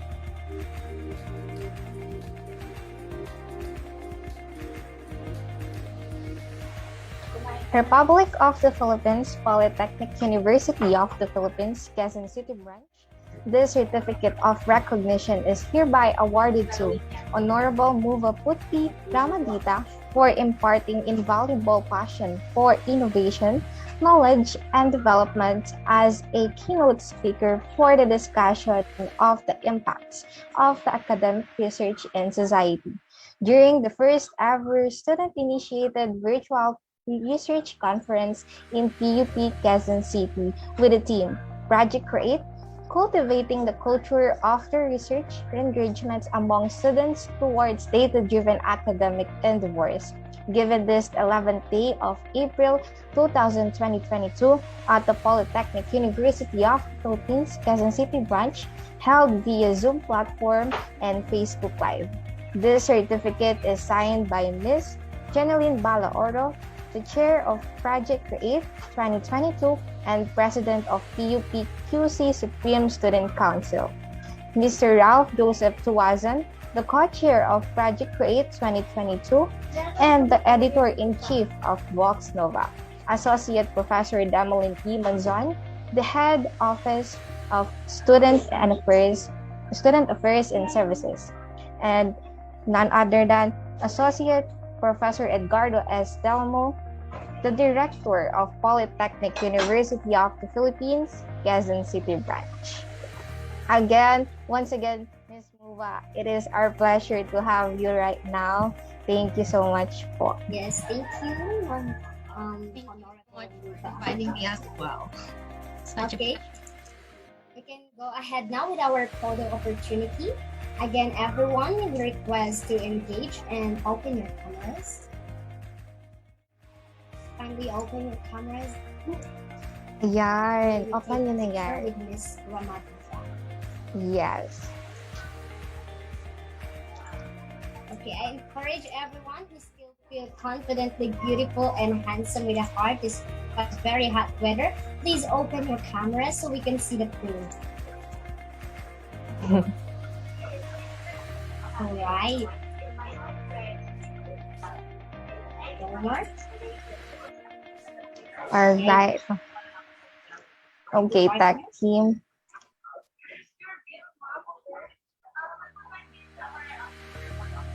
Okay, I guess tech team had already taken a photo.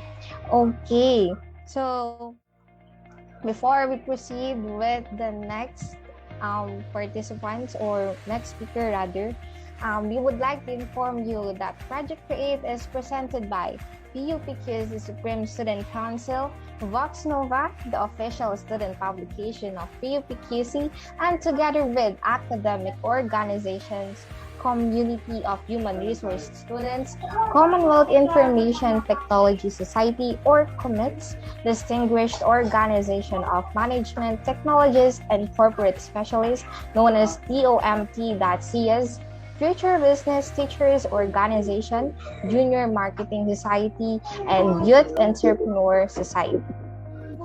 Also, together with non-academic organization, the Kapatiran ng Talino at Galing Kapatagan ng PUPQZ, mag-aaral ng Universidad Sising at Adhika o Musa, Red Cross Youth, PUPQZ Sports Club, Irish Out for Christ Kingdom or IRAC, and Christian Brotherhood International or CBI. So again, partner, if you think that we are done, because we already have two speakers, right? Yeah, we are not yet done, but before that, let us show you the presentation or the performance from Musa.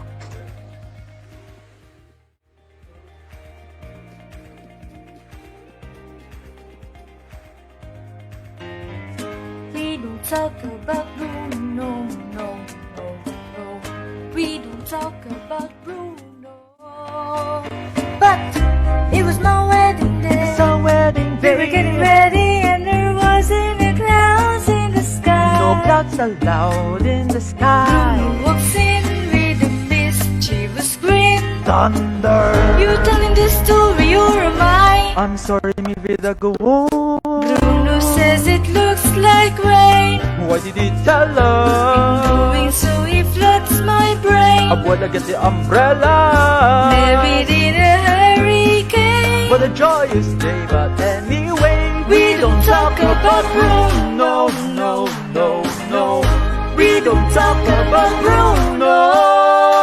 Hey, rolling near feet, Bruno stuttering and stumbling. I can all see him sort of muttering and mumbling. I associate him with the sound of falling sand. Shh, shh, shh. Let's have lived with the gift so humbling. All sufferable and the family fumbling, grappling with prophecies they couldn't understand. Do you understand? 7-foot frame, rats along his back. When he calls your name, it all fades to black. Yeah, he sees your dreams and feasts on your screams. We don't talk about Bruno, no, no, no. We don't talk about Bruno. He told me my fish would die the next day. Dead? No, no. He told me a goo god, just like you said. No, my hair would disappear and look at my head. When the prophecy is read. He told me that the life of my dreams would be promised and someday be mine. He told me that my power would grow like the grapes that thrive on a vine. Oye, Mariano, son is He told me that the man of my dreams would be just out of reach, betrothed to another. It's like I hear him now. I want it's like I can hear him now. I can hear him now. Bruno. Yeah, about that Bruno. I really need to know about Bruno. Give me the truth and the whole truth, Bruno. Isabella, your boyfriend's here. Starting for dinner. It's no way to tell. We were getting ready and there was a clouds in the sky. What's in the secret on the screen? You tell me this story, you're a mine. Who says it looks like rain?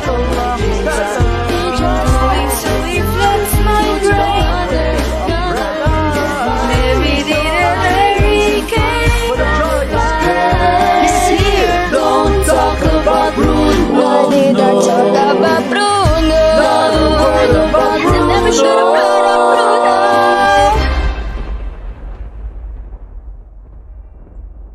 Wow! Partner, buhay ka pa ba?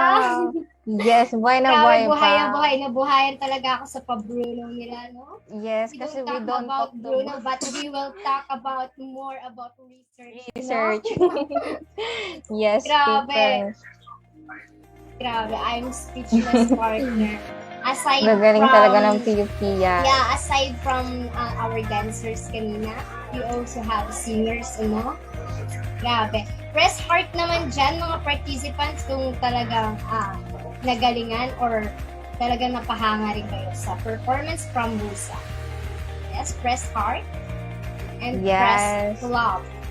Heart naman, third heart. Yeah. Napapanood ko lang to sa Facebook, YouTube, but now we have PUP-QC version, ano? Grabe talaga mga PUP yan. Yes. Grabe, so siguro, tuloy na tayo. Gising Yes, naman let's na siguro proceed sila. now. Yeah. Gising pa ba kayo dyan? Kung gising pa kayo, you can type #alive sa comment section. #alive if you feel alive, alert, awake, and enthusiastic. Yan, mga alive pa sila. Alive na alive ang PUP. SC, from HRDM, from Tech-Team, from, puro HRDM, from PUP-QC. Wow. From Unisan, #buhay. #buhay. #alive. Yes. Yes naman. Despite this hot weather, thank you guys for still cooperating with us. Alright, so for our next speaker, mas magiging alive kayo dahil tuturuan tayo ng kung paano mag-fact check. Yeah, lalo na in this time, partner, that malapit na ang election, right? Yes. We really need to learn how ang proper fact check. Hindi basta-basta fact check, but a proper fact check. Okay? True. And this Alright. social media rin partner, no, widely spread na talaga siya. And doon natin mas nakukuha yung mga fake news. No? So this will be very helpful, not just for students, but for everyone. Yes, hindi lang talaga para sa lahat talaga to. Tsaka kaya kung meron kayong mga kilala dyan, you can share our Facebook Live to anyone you think it needs para naman makapag-share tayo ng mga knowledge din sa kanila. Alright, so without further ado, I'll go ahead now and proceed with introducing our next speaker. So the third speaker will enlighten everyone amidst the worsening condition of media literacy and how academic research enthusiasts should maintain their practice of fact-checking on its top form as an ethical mark of being a researcher. So we will have Mr. Jerome Betub to speak about media literacy, fact-checking as a good research practice for the third talk. A PUPN graduate of Bachelor of Journalism, news writer indefinitely Filipino, development editor of K-10 Books and Rival Group Incorporation, former associate director of SD Magazine, multi-awarded essayist, and many more experience in the field of writing. Once again, let us all welcome Mr. Jerome Betub.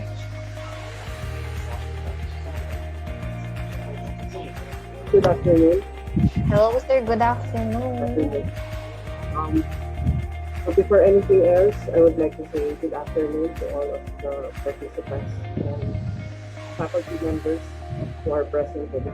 I hope that you will learn something from my experience as a writer for 8 years now.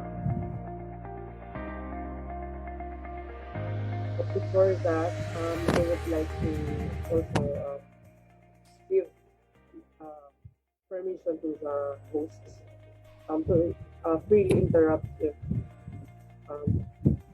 there's a problem. For example, I get disconnected or my slides are not moving because I have encountered such problems din ng mga nakaraan. Sir, you are medyo mahina po and I think po may problem po sa mic niyo po. Nagpuputol-putol. Medyo may parang vibration lang. Okay. So you can share your we can share your PowerPoint para at least the data mas mababa. We can forward it to the MC so they will be the one playing it.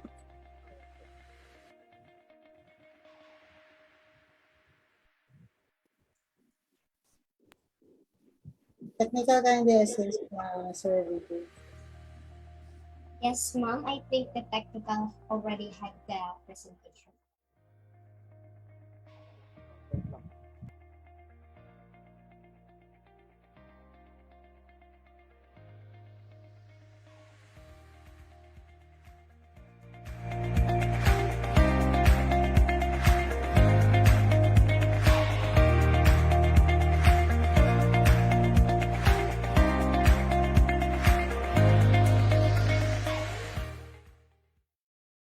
The fact-checking as a good research practice. So, bago ako mag-start, konting disclaimer lang kasi this topic is very sensitive, lalo na sa panahon ngayon na laganap yung disinformation, tapos medyo controversial din siya kasi nagkakaroon ng iba't ibang meaning yung fact-checking ngayon. So, if I'm going to sound medyo political mamaya, hindi yun intended kasi this talk would not be something political talaga. Talagang iniwasan ko siya for research lang. But if in any case na it would sound like that, siguro let's just keep na hindi kasi pwedeng paghiwalayin yun. So parang it's a concept sa research na concept din ng reality na meron tayo today. And also, if medyo medyo matatouch nga yung politics, gusto ko lang din magbigay ng disclaimer that I am a journalism graduate, that I am a writer, so medyo gusto ko rin kayong i-enlighten somehow na yung research and yung realities na meron tayo outside of the academe and our workplace, talagang connected din. So, yan. Next slide po.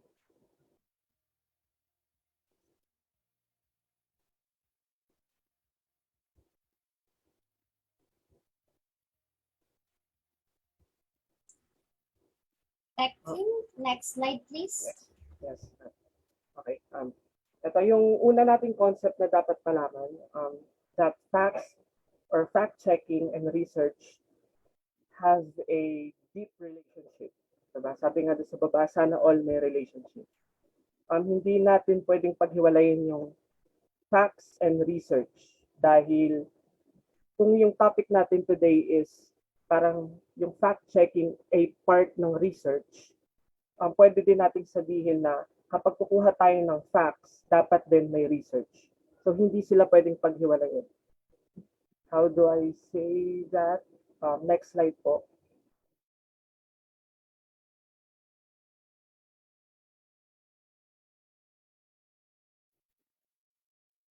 Yan. Ang definition natin ng research based on the Merriam-Webster Dictionary, it is an investigation or experimentation aimed at the discovery and interpretation of facts, revision of accepted theories or law in the light of new facts, or practical application of such new or revised theories of laws.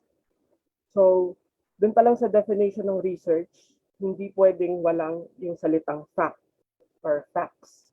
Kasi the result of the research should be facts.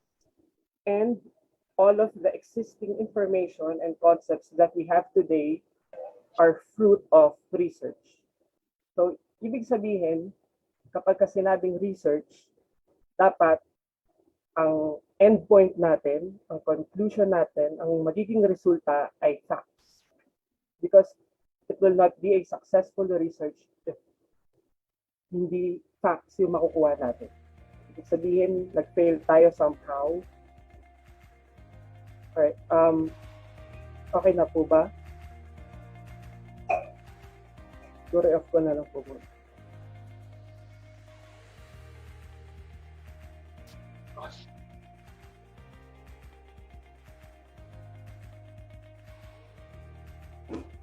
Hello? All right. Yes. Next slide po, please. So, itong facts naman, para makita natin yung relationship nila. Ang dictionary meaning ng facts ay, or fact, is a piece of information presented as having objective... Excuse lang po, Sir Jerome. Yes po. Medyo humina po ang mic niyo po now. Medyo mahirap po marinig.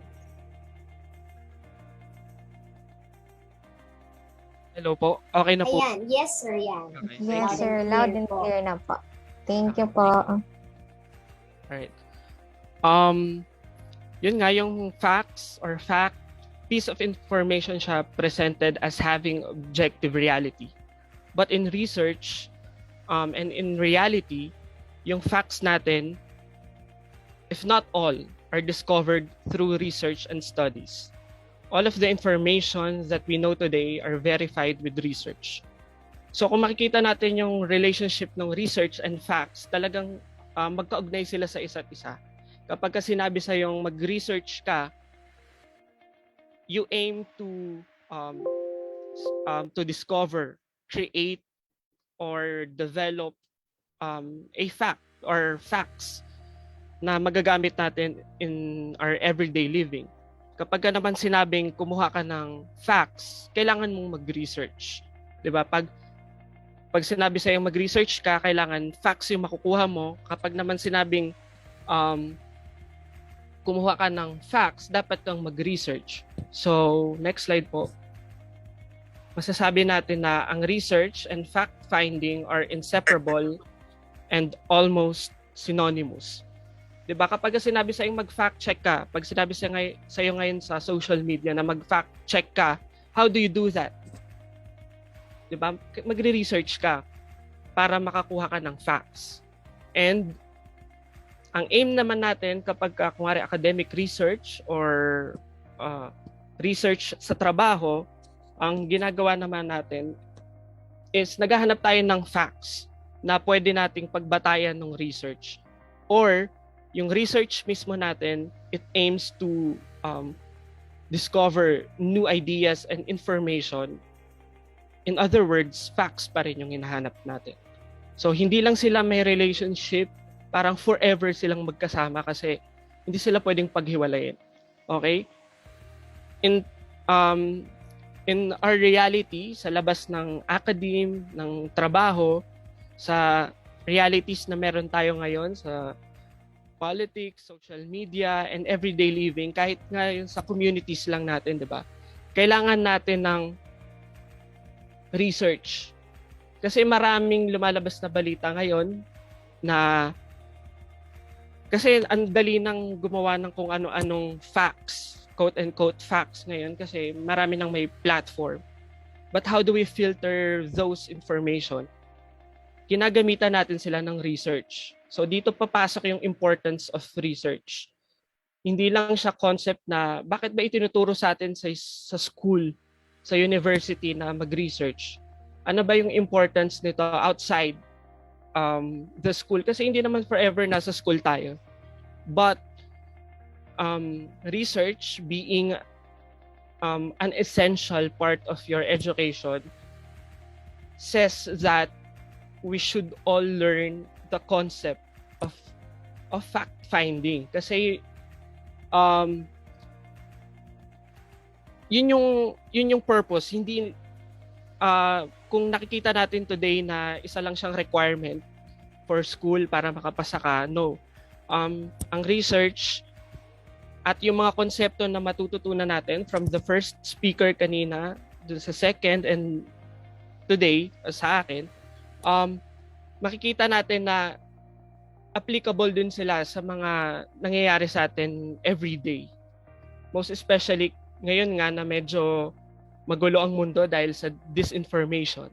So, magagamit natin yung research to contradict, to counter yung mga malicious na information na nakikita natin online. Next slide po. So, ito na yung importance of research. Medyo na-touch na rin to kanina dun sa ibang discussion, but itong akin medyo short lang and simple. Next slide po. Okay. Yung simplest definition of research para sa lalo na sa mga journalist na katulad ko is it is used to discover new concepts, products, and knowledge. Etong ganitong klase ng definition, ng application ng research, kinagamit to most often sa mga trabaho na to discover new concept, kunwari, and products. Halimbawa, nagtatrabaho kayo sa isang tech company, kailangan nyo ng research. Kung nasa field naman kayo ng science, katulad ng hinaharap nating pandemic ngayon, we need to have research for the cure, at least possible cure or yung pwede nating gawing defense against COVID. So, ganon. And yung isa pa naman niyang definition is used to prove a point or support an existing reality or information. So, hindi lang ginagamit yung research to develop a certain product or concept. Ginagamit din ito to prove or pwede ring rebut, debunk an existing reality or information. So, ito yung medyo magagamit natin today na kind of research, 'di ba? Maraming lumalabas na information, but we can counter that through research at gumagamit tayo ng mga reliable information, sources of information. Next slide po. Okay, without facts, research would not be successful. So parang continuation lang to din nung sinasabi ko kanina na hindi siya research, hindi siya successful research kung wala siyang facts na ma-obtain. Whether isa lang siyang simple research paper sa isang subject or course natin ngayong college, or isa siyang yung thesis natin, 'di ba? Kailangan meron siyang facts na ma-develop, na ma-discover at the end of that study. Kasi hindi siya useful na research na parang hindi natin na-meet yung gusto nating makuhang facts, at kapag medyo alanganin yung naging resulta ng research natin. Kasi I think, di ba meron tayong topic, tapos isa sa mga kailangan nating ma-meet doon sa buong research natin yung resulta na gusto nating makuha. However, next slide po. Meron tayong mga facts na hindi makukuha. Isang example po nito yung development of mobile phones and smartphones. Kung akala natin na yung mga lumalabas na cellphone every year, resulta lang na parang, ilagay nga natin to dito, lagyan nga natin ng 10 camera yung phone. Kung akala natin na parang dinidesisyonan lang siya as dun sa, depende sa liking ng company or ng brand, it's not like that. Research yung ginagamit nila to develop good products. At itong mga products na to, yung research nila is not always aligned dun sa pino-project nilang result. Yung research ng mga manufacturers ng smartphones na ito ay dumaan sa libo-libo, kung hindi man daan, I think thousands na, kasi medyo matagal na rin yung smartphone business. Dumaan sila sa napakaraming research para makapag-come up ng isang useful and smart na smartphone na meron tayo today. Okay, kung hindi dahil sa facts, kung hindi dahil sa research, itong mga smartphones na ito ay mananatiling device for simple call and text messaging.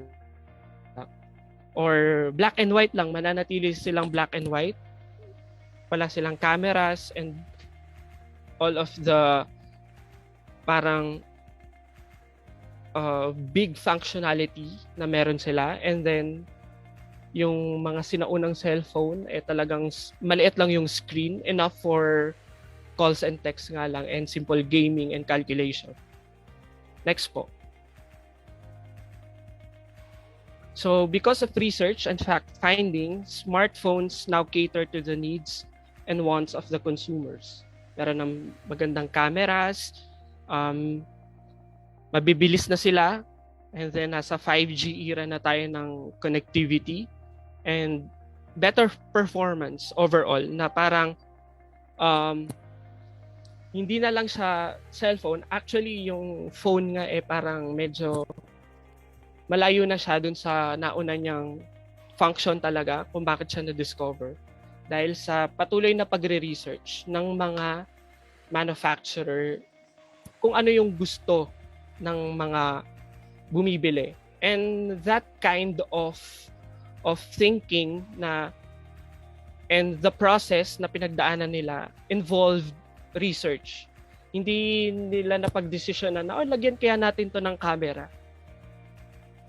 Lagyan kaya natin to ng music player.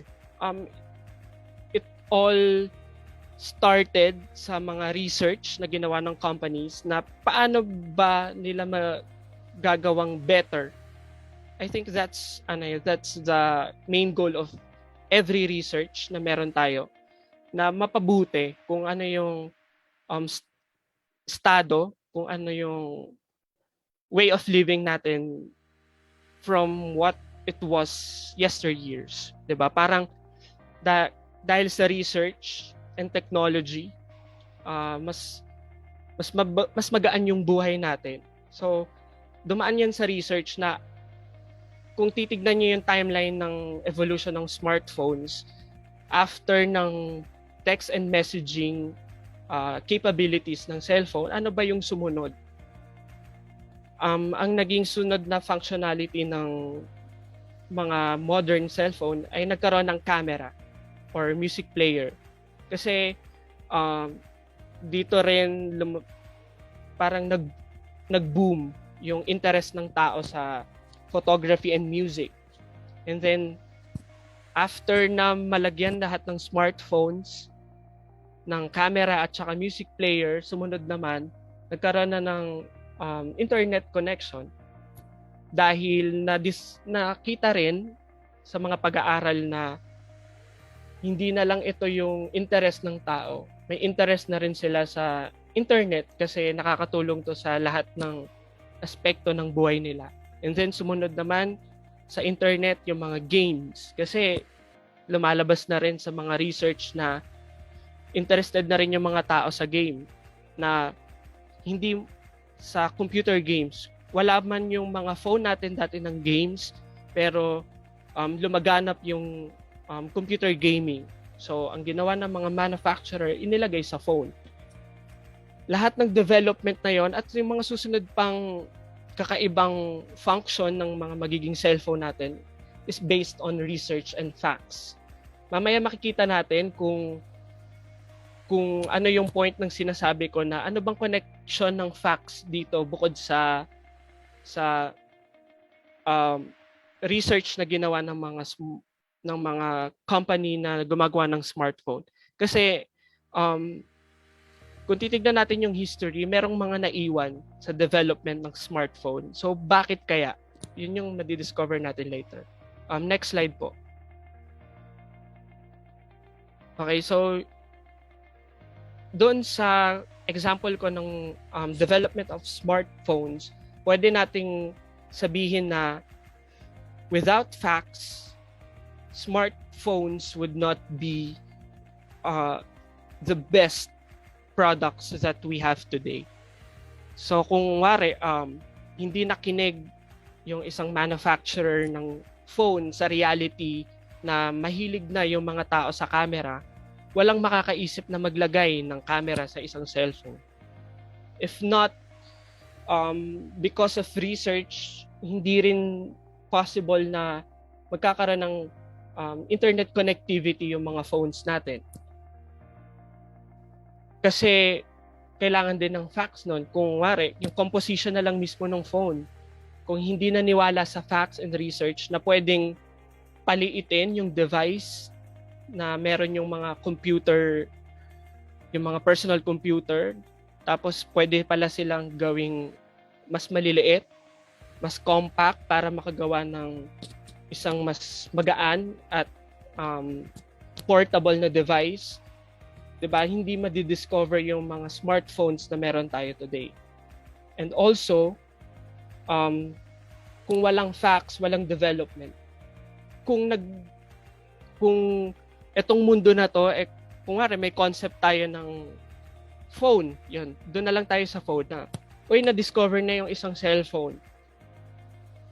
Kung nung nilaunch yung mga phone na yun, tuwang-tuwa na tayo nung mga 3310, 3210, na wala silang cameras, music player, hindi sila colored. Tuwang-tuwa na tayo sa functions nila. But because of research and facts, nagtuloy-tuloy yung development.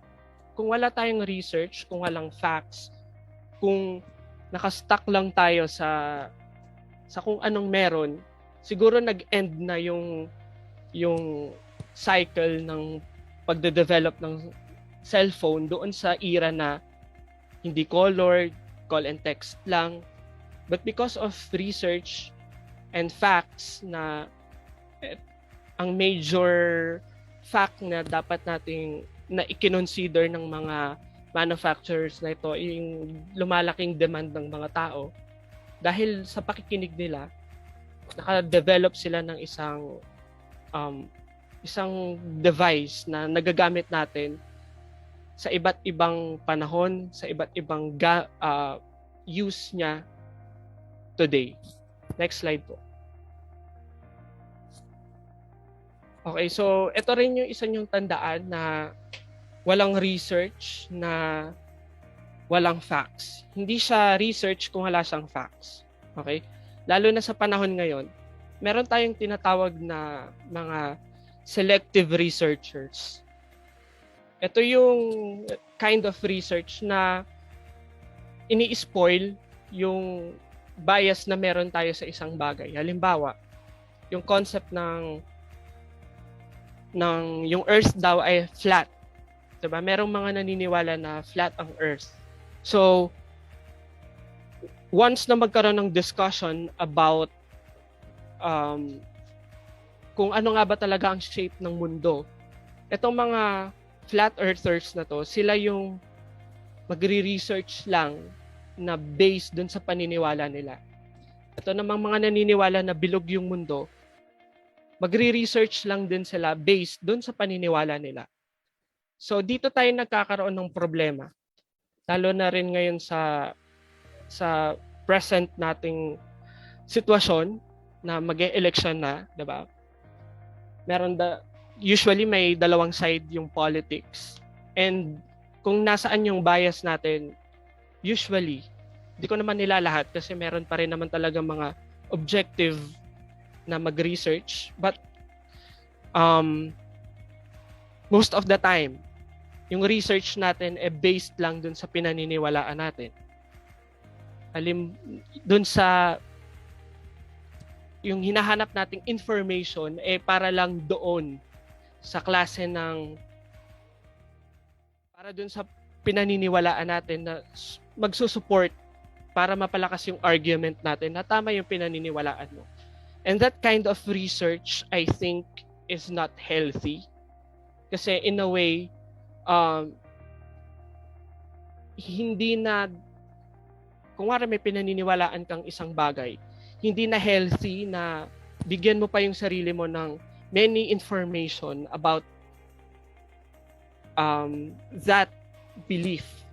Kung nga rin naniniwala ako na bilog ang mundo, no, ang hahanapin ko lang na resources all the time na mabubuksan yung topic na to is all about Earth having an oblate spheroid na shape. And i-dismiss mo na yung fact na flat siya. Dahil dinidismiss mo yung fact na yon, hindi mo na rin babasahin yung ibang resources na related doon sa concept na yon. And that is not research. Kung magre-research ka, basahin mo lahat ng panig. Yun yung pinakamagandang maibibigay sa atin ng research. Kung isa tayong researcher, let's think of ourselves as parang blank paper na wala tayong biases, na wala pa tayong pinaniniwalaan, na ready tayo to grasp any information that we can get. Kasi by that, mabubuksan yung interest natin sa iba't ibang klase ng sources. Kung wari, sa politics na magagamit natin every day. Kung meron na kayong choice na politician, hindi ibig sabihin na lahat ng gagawin yung research is about that politician lang. Also, do a research about dun sa kalaban. Tapos, dito tayo magkakaroon ng compare and contrast of the facts na pwede nating makuha. And in that sense, nakagawa tayo ng research about dun sa effective research. Parang dito sa COVID-19 pandemic natin, if pinaniniwalaan ng mga scientists na hindi na tayo makakagawa ng gamot, puro vaccine na lang, mabubuhay tayo ng every now and then magpapabooster na lang tayo para safe sa COVID. Kung hindi naniniwala yung nating makuha, researcher in that sense, scientist na nag-mutate yung COVID, gagawin na lang natin yung same precautions na meron tayo na maybe ineffective na kasi nag-mutate na nga yung virus. So nilalagay ng mga scientists yung sarili nila na walang bias before they come up with something na parang, okay, alam nilang may COVID.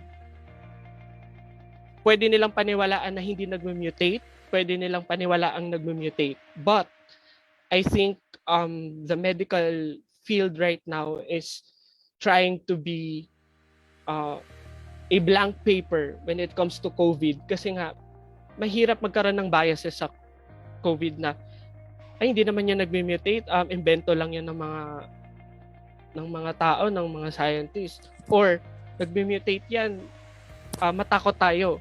Hindi ganun yung perspective ng mga scientists na meron tayo today. Always na parang nasa ground, kung ladder to, laging nasa step 1 sila. Even may development na. Kasi mahirap mag-research kapag meron ka ng bias. Kapag may pinaniniwalaan ka ng sariling konsepto kasi hindi ka na makaka-come up ng isang maayos na conclusion. Kasi nga, parang ginagamit mo na lang yung research, quote-unquote research, para sa sarili mong kapakanan na hindi ganoon yung concept ng research and fact-finding. Okay? Next slide po. So ito, actually most of the researchers are aware of facts naman. Alam naman natin yung facts eh. Ang malungkot lang, because of, meron na nga tayong biases, namimili na rin tayo ng facts. Pati yung way of ng research natin. Alam natin na pag nagre-research, dapat 2 panig yung nire-research, hindi lang isa. But because we have biases, kahit na yung mga school researches, kasi nung nagsithesis kami, ang thesis namin is about campus journalists nung high school na hindi nagtuloy sa journalism. Nag-iba sila ng course kahit successful sila, kahit mga naka-national sila. Kasi expected mo, 'di ba, na pag nag-national ka nung high school, maaaring magtuloy ka sa journalism or any communication related na course. But lumihis sila ng landas. Ang assumption namin before is that because may threat sa mga journalist. Kasi that time nangyari yung Maguindanao Massacre. Tapos yun nga, nagtutuloy-tuloy na yung red tagging sa mga journalist. So parang yun yung inisip naming factor. Tapos yun yung gusto naming palabasin sa thesis namin kasi mas dramatic yun, mas maganda yun, mas may impact yun. But yung ginawa naming research, iba yung kinapuntahan niyang direksyon. Imbes na threat sa mga journalist yung magiging rason, lumabas sa survey namin, sa research namin, dahil mababa yung sweldo ng possible jobs na makukuha mo pagka-graduate mo ng isang communication-related course. And ayaw namin yun i-reflect sa thesis namin kasi gusto nga namin i-uplift yung journalism field. Kasi yung sa threat, pwede pa namin siyang i-turn around na mas dapat naming ibuhos yung passion namin na kung nag-excel ka sa journalism, mag-journalism ka para hindi tayo na red tag, hindi tayo napupulaan. Pero hindi namin kayang baliktarin yung sitwasyon na mababa yung sweldo ng makukuhang trabaho kasi yun yung reality. So, tinanggap na lang namin in the end yung resulta ng thesis namin kahit iba siya sa gusto naming path kasi gusto namin talaga na lumabas na natatakot sila kasi parang nasa isip, alam na namin kung paano namin gagawin yung research namin sa ganong paraan. But dahil lumabas yung ganoong klase ng resulta na mababa yung sweldo, pinresent na lang namin tapos ginawa namin ng ibang angle and nakakuha naman kami ng 1 sa thesis kahit hindi siya yun yung gusto naming path. So, isa yun sa mga realizations namin na hindi laging pabor sa gusto mong mangyari yung lalabas sa research. And hindi ibig sabihin na hindi pabor sa gusto mong mangyari, sa gusto mong resulta, hindi na rin pabor yung magiging resulta sa'yo. Okay? Na parang katulad ng mga stand natin sa iba't ibang bagay na ganyan tayo, human nature naman yun na pag meron tayong gusto, 'di ba? Gusto natin yun yung magpe-prevail. But if we're going to have a research, halimbawa, sa isang tao, human nature din na first impression mo pa lang ayaw mo na sa kanya, 'di ba? May ganyan tayong ugali na okay lang naman. But if gusto nating mag-mature as a person, kung may nararamdaman tayong medyo hindi maganda sa isang tao, pwede natin gawan ng research, 'di ba? Alamin muna natin kung totoo ba yung assumptions natin sa kanya na ganito yung ugali niya. If your research proves na tama yung hinala mo, okay, congratulations. But if lalabas na taliwas dun sa naging perception mo sa kanya nung una, then be open to at least adjust siguro yung pakikitungo mo sa kanya or burahin mo na kung ano man yung naisip mo sa kanya nung una. Kasi yun naman yung purpose ng research natin. Na wag nating i-dismiss yung mga facts na makukuha natin because nga may biases na tayo. Laging maganda yung magiging balik nun sa atin na pag na-discover natin, ay mali pala ako. Hindi naman masakit sa dibdib na tanggapin na nagkamali ka. Kasi tao ka lang din naman. And that's the purpose of research. No? In the academic field, in our everyday living, meron mga concepts, may mga paniniwala na mababali because of research. And a good researcher accepts na merong ibang realities, merong ibang pwedeng mangyari rather than dun sa pinaniniwalaan natin. Next slide po.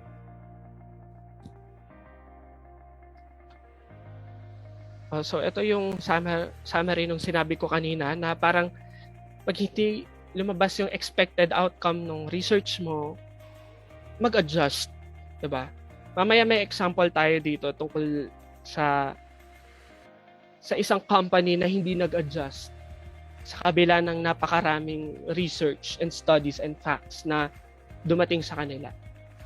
And itong nasa kabila naman na side, ito yung magtatakil sa medyo controversial nating sitwasyon sa ngayon na respect my opinion, 'di ba?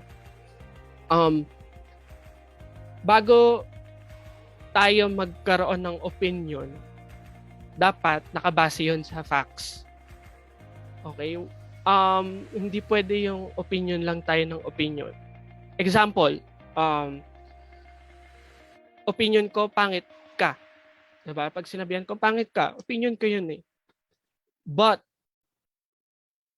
ano yung proof mo na parang bakit mo sinasabi na tanggapin na lang yung opinion ko na yun pero pag sinabihan ka, 'di ba? Parang sinasabihan mo yung ibang tao na pangit siya. Tapos pag ako naman yung sinabihan ng pangit, naman tatanggapin yung opinion ng ibang tao. Dito tayo nagkakaroon ng problema. No? Yun yung pinaka magandang term, problema sa opinion natin ngayon. Nakala natin safe na magkaroon lang ng opinion. Grade 3 pa lang yata tinuturo na sa atin yung fact and opinion. 'Di ba? Hindi maganda yung isang opinion na walang basis. No, katulad na doon sa example ko na pangit ka, na parang anong basis mo na sabihan ako ng pangit? Kung titignan naman, kung ikukumpara natin, 'di ba? Parang may ganyan tayo lagi 'di ba? So, yung sinasabi nating respect my opinion, alam nating may mga opinion na hindi katanggap-tanggap. Bakit? Kasi hindi sila nakaayon sa facts. Alright? Hindi pwedeng may gusto ka lang sabihin, tapos pag hindi magandang resulta, opinion ko yun . No, hindi ganon. Okay? Alam natin yung tamang proseso ng pag-iisip, 'di ba? Na hindi mo sasabihin yung isang bagay lang na wala kang basis. Kasi alam mong mali yun. And it covers all aspects ng pamumuhay natin sa araw-araw. Hindi lang siya exclusive sa school na hindi ka magsasalita na, 'di ba, sa school parang ano tayo dito tame. Kasi alam natin na hindi mo sasabihin sa teacher mo na, teacher, mali-mali ka naman ng tinuturo kasi alam mong hindi mo yun pinag-isipan ng tama na madedebunk ng teacher mo yung sinasabi mo. But outside the school, parang, 'di ba, kung ganun tayo sa loob ng school, bakit hindi rin tayo ganun sa labas, na mag-iisip muna tayo bago magsalita kasi alam natin mapapahamak tayo. 'Di ba? I-apply natin yun sa lahat ng sitwasyon, na politika man, relationship, with friends, with your loved ones, sa trabaho, na bago tayo magsalita, bago tayo gumawa ng mga konsepto at opinion, sa pag-isipan muna nating maigi. Kasi walang maling opinion sa opinyong pinag-isipan. Dito pumapasok yung concept ng, 'di ba, pag tinatanong tayo sa recitation sa school, na parang yung mga reading comprehension examinations, na parang tatanungin tayo, yung may mga follow-up questions, bakit? Kung parang, tama ba yung ginawa niya? Anong opinion mo? Kunwari, nakabasag ng vase si Juan, 'di ba? Tapos sinabi niya yung totoo sa magulang niya. Tapos ang comprehension question doon, yung mga una muna tungkol doon sa story, and then hihingi na yung opinion mo. Tama ba yung ginawa ni Juan na sinabi niya na nabasag niya yung vase sa mama niya? Siyempre, ang sagot ng mga bata doon, ng mga estudyante, alam nilang dapat nilang pag-isipan yung sagot. Ang isasagot nila, yes, tama. 'Di ba? Although, pwede mong sabihin, hindi, mali. Pag ako yun, tatabi ko na lang yun lalagay ko na lang yun sa basurahan. Tapos sabihin ko, natabig ng pusa. That's opinion. Okay? Pero bakit hindi isinasagot ng mga bata sa school? Kasi alam nilang mali yung opinion na yun. Hindi sila mabibigyan ng tamang grade, na hindi katanggap-tanggap yung opinion na gano'n. So, ganyan din dapat sa araw-araw na pamumuhay natin. Hindi porket meron tayong freedom of expression, okay, gagawin mo na lang lahat ng gusto mong sabihin. Na nakalimutan mo na yung grade 1 self mo na laging pipiliin yung tama. Kasi alam mong dapat pinag-iisipan yung opinion. Hindi naman basis na nagkakaedad na tayo na lagi mo na lang isipin may leeway ka sa mga bagay. At 'di ba? Dapat nakabase pa rin kung ano yung tama. Dahil dito ayaw natin na may human nature din na ayaw nating nako-correct tayo. Okay. Understood naman 'yun. Pero kung ayaw nating makorek tayo, mag-isip tayo ng tama. Okay? Hindi puro opinion lang. Okay? Kasi madaling gumawa ng opinion, pero kung balat sibuyas tayo na i-correct yung opinion natin, tapos di tayo mag-a-adjust, wala tayong patutunguhan. Okay? So, dapat nating tandaan na kapag Bubuo tayo. na Dito ka lang, speak up. na kapag meron tayong mga opinion, dapat ibasa natin sa research. Pag nilapagan tayo ng facts, tanggapin natin. Or pag-aralan natin ng sa sarili natin. Again, kapag inaaway ka na sa social media na, ganito, ganyan. Try mo muna maging isang blank paper. Okay?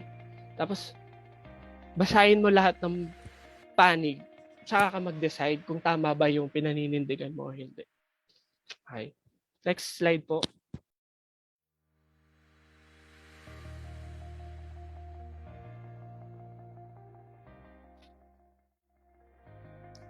Okay, so ito yung sinasabi ko sa inyong example ng respect my opinion na isang company. So alam naman natin na yung Nokia, sila yung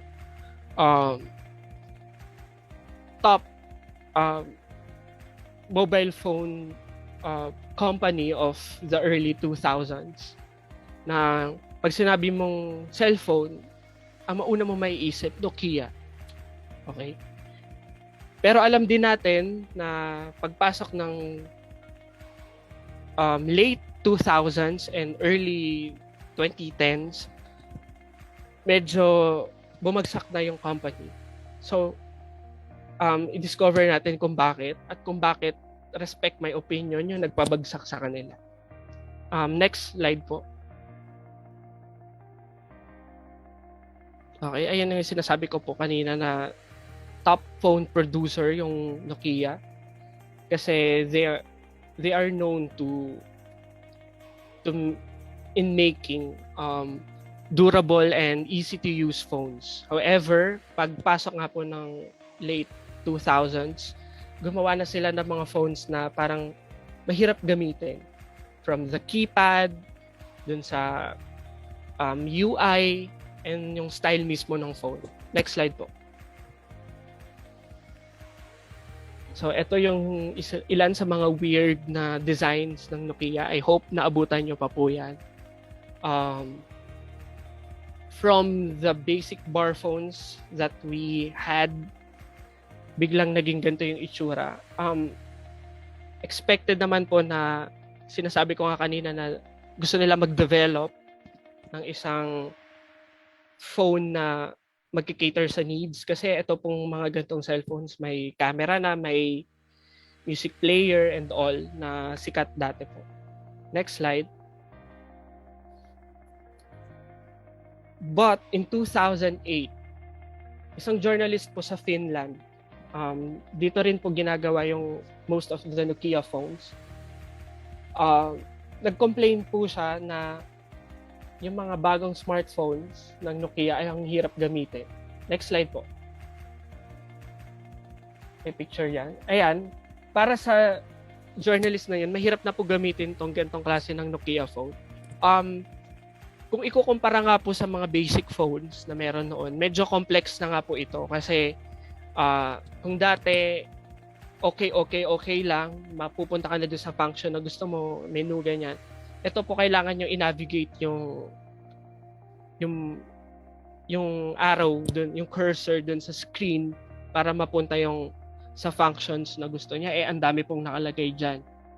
Hindi naman po yan touchscreen. Para siyang yung layout ng phones, smartphones ngayon, pero tsatsagain nyo po munang pumunta yung cursor doon sa sa function, doon sa application bago nyo po siya magamit. Hindi katulad ngayon na scattered nga po yung smartphones natin pero touchscreen naman. So, ganun po siya. And then, next po. Etong nagrereklamo na mahirap gamitin yung Nokia phone, gumamit ng iPod, yung hindi pa po siya iPhone, iPod pa po siya, music player. And then, nagandahan siya sa functions ng iPad at madali para pong gamitin. Bukod sa touchscreen na sobrang simple po ng UI ng iPhone, di ba? Kailan-kailan na lang po naging customizable yung buong phone. Dati po talagang pag binili mo yung iPhone, pwede mo lang ilipat-lipat yung apps, pero wala siyang app drawer and all, wala siyang dock. Yung app drawer, nandun lang siya sa mismong screen, ganyan. Wala siyang mga widgets, di ba? Dahil doon, napaswitch po siya sa iPhone. Kasi, mas madali nga gamitin. Kasi, kung ano po yung iPad, ganun din naman yung iPhone. Cellphone nga lang po yun. Next slide po. So, dahil sa pagsikat ng iPhone, gumawa din po yun, syempre, yung Samsung na Android phone na parang medyo iPhone din na pero based on Google po ito kasi yung Android. And then yung Nokia po, naiwan sila sa field na kahit na maraming demands na gumawa kayo ng phone na hindi mahirap gamitin, sila po patuloy silang gumagawa ng smartphones na not so smart. Mahirap gamitin, walang masyadong apps. Android era na, sila po nasa Symbian phones pa rin na mas mabagal. Kaya po napag-iwanan sila. Yung Apple and Samsung, sila na yung naging top smartphone producers, while yung Nokia po, gumagawa din po sila ng smartphones pero hindi Android, hindi rin po iOS. Windows Phone na napakahirap gamitin, na kulang sa apps kasi naka-Windows Phone din po ako dati. Kaya, dahil hindi nakikinig yung Nokia sa research, of course, meron pong research team ang Nokia, ang iPhone, ang Apple at ang Samsung. Na ito yung kailangan ng mga tao. Hindi naman po sila gumagawa ng mga products na gusto lang nila. Based po yan sa research, may mga peer evaluation, customer satisfaction evaluations and all. So dahil may mga hindi po nakinig, katulad ng Nokia, hindi na po sila naka-catch up sa competition. Next slide po. Dahil po doon, para po kasi sa perspective ko na inaral yung situation ng Nokia, sila yung tipo ng tao na kakilala mo ngayon na respect my opinion. Respect nyo na lang yung opinion namin na gumawa ng Lumia phones, ng Windows phones, na tingin ko ay maganda. Tingin ng Nokia, maganda yung cellphone nila eh. Kahit wala naman pong bumibili. So, biktima po sila ng sarili nilang decision nung respect my opinion na gumawa ng phone. Wala naman po nakapigil sa kanilang gumawa eh.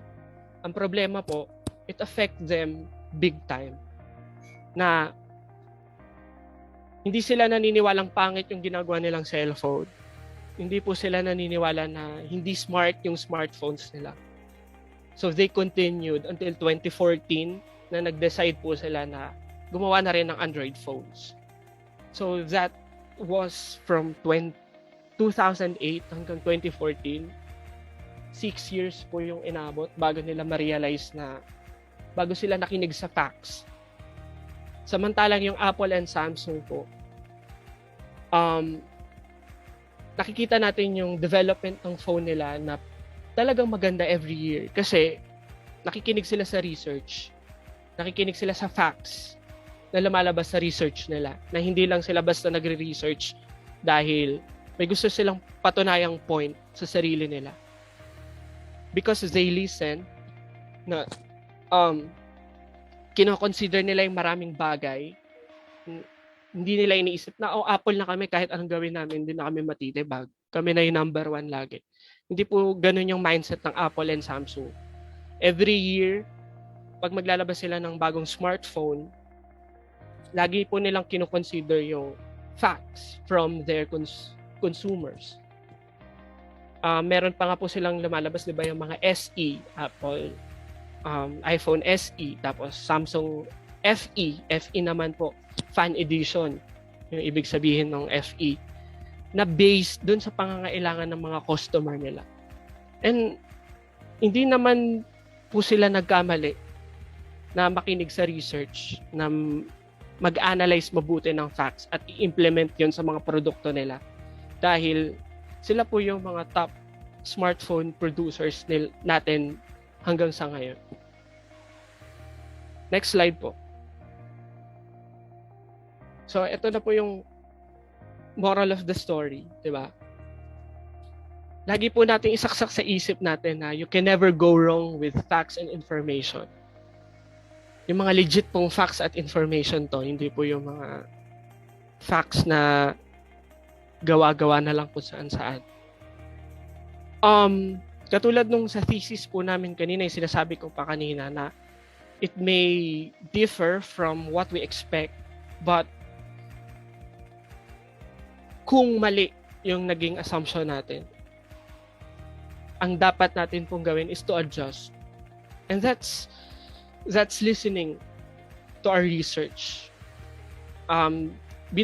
Isinasabuhay po natin yung totoong objective ng research. Hindi po ginagawa ang research dahil papel lang po siya, dahil requirement lang po siya sa school. Hindi po ginagawa yung research ng mga kumpanya kasi gusto lang po nila mag-aksaya ng pera para sa produkto nila. Hindi po ginagawa yung research ng mga historians para lang po gumawa ng mga gawa-gawang kwento dahil gawain po yun ng mga fiction writers. Okay? Lagi pong ang research is for truth. Okay? Kontrahin man po natin ng kontrahin. Pero alam natin, lalo na yung mga research, kayo na nagre-research sa school na pinaghirapan nyo yung research na yon. At dahil pinaghirapan nyo yung research, alam nyong tama yung lumabas, di ba? So, next slide po.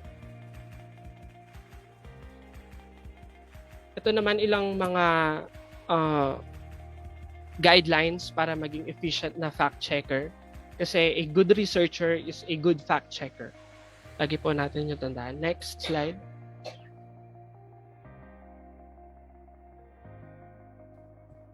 Next slide po. Okay. Pag nagre-research tayo, ask these questions. First, who is behind this information? Ako po bilang manunulat, hindi ako nasisiyahan sa isang source lang po. And ganoon na rin naman po kasi yung turo sa amin sa field, lalo na sa educational writing. Right now, we're doing encyclopedias po. Ng iba't ibang klase, mga naka-categorize po yung encyclopedia. And minsan nabenga po kami ng isang author na nagsulat po kasi kami tungkol sa adobo. Tapos, basic information about adobo na yung adobo ay galing sa Spanish word na adobar, ibig sabihin marinate, 'di ba yung ganyang facts na alam naman na natin. Pero dahil sobrang expert yung tao na tumingin, nag-check nung article namin, medyo napagalitan kami kasi hindi pa pala yun yung information. Kasi parang okay na kami kasi ang nagsabi naman ng GMA News eh.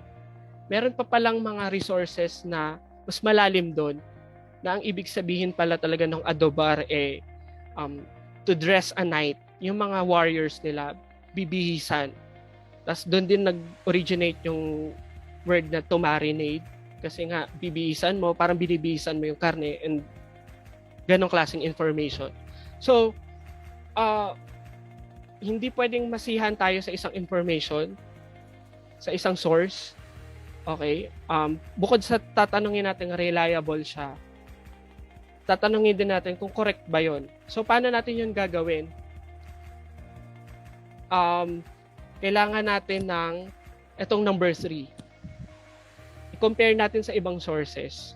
Okay? Kung nga sinabi ng GMA News, sinabi ng Manila Bulletin, sinabi ng Inquirer, Kung pare-pareha sila ng sinasabi, tama yun. Okay. Kung iba-iba naman sila ng sinasabi, ano yung sinasabi ng majority? Okay? Kung dun sa 5 sources na yon, isa yung nagsabi ng kunwari, ano bang medyo kunwari, sinasabi ng isang source na number 1 ang Nokia, pero yung 4 na ibang sources, sinasabi yung Apple yung number 1, sinong paniniwalaan mo? Siyempre doon tayo sa mas maraming claim. Kasi, I think, no, based pa rin naman yun sa sources nila na pinag-aralan nilang mabuti at iisa sila ng source. Ibig sabihin, na-verify nila yung information. Okay? So, number 2, what is the evidence for the sources claims? Okay? Lagi tayo maghanap ng resibo. Hindi pwedeng marupok dito kapag researcher ka. Kung nga sinabi sa'yo na, katulad sa thesis namin na sinabi na, mababa naman yung sweldo ng mga journey. O paano mo nasabi? Siyempre, sasabihin nung ini-interview mo. Kasi may pinsan ako, siya, nasa GMA siya, hindi nga siya nare-regular. Nare-regularize, di ba? So, yun yung supporting details dun sa fact na mababa yung sweldo ng journalists. Kasi nga, nasa GMA na yun, di ba? Parang ituturing mo na institusyon na yun ng journalism pero mababa yung sweldo. So, tama yung sinasabi niya. Kailangan lagi na tayong may bakit. Pag sinabing maunlad naman tayo nung ganitong panahon, bakit? Saan? Paano? Paano naman yung mga naghirap? Diba? I-consider ba natin sila? Kailangan lagi, hindi pag pinaresent, hindi ka researcher kapag pinaresentan ka ng isang bagay tapos yun na yun. Hindi yun yung essence ng research. Okay? Laging kapag merong binigay sa yung information, dapat lagi mong backupan ng bakit. Or kung nahihiya ka mag-bakit, ikaw na lang yung maghanap ng sagot dun sa tanong na yun. Kasi mahahanap mo rin naman. And lastly, ano yung sinasabi ng ibang source about dun sa claim na yun? So, yun nga yung katulad na sa number 1, kailangan mo nang i-compare. Okay? Kasi, kumari basa mo lang sa isang Facebook page na sinabi nila na ipinatayo ni ganito yung ganyan. Tapos naniwala ka, okay, kaya pala galing niya, ganyan. Tapos pag sinabing na-vaccinahan ka, meron ka ng microchip ng demonyo dyan. Parang pag okay. Hindi ganon. Kailangan mong hanapin kung totoo ba o hindi. And ganon din sa research. Kung may thesis nga kayo na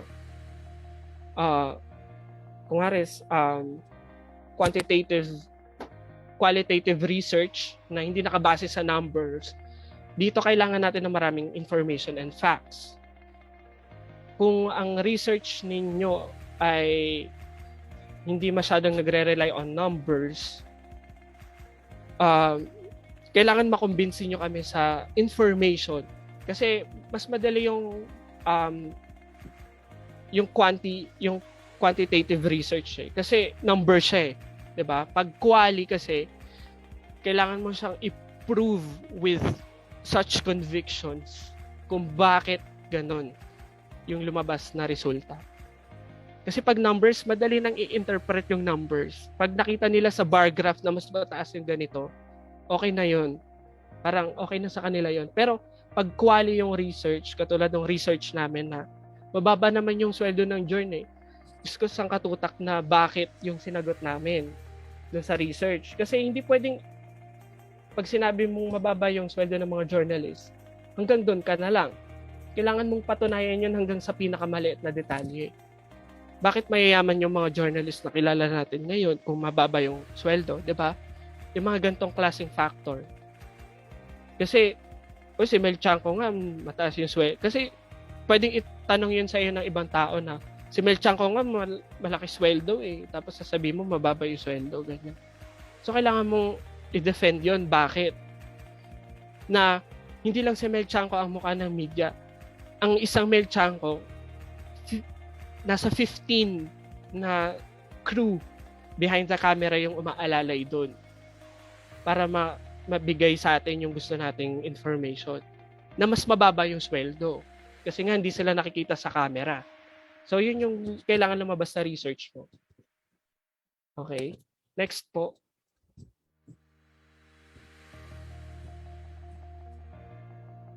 And then, after answering that question, ito yung isa puso ninyo bilang good researcher.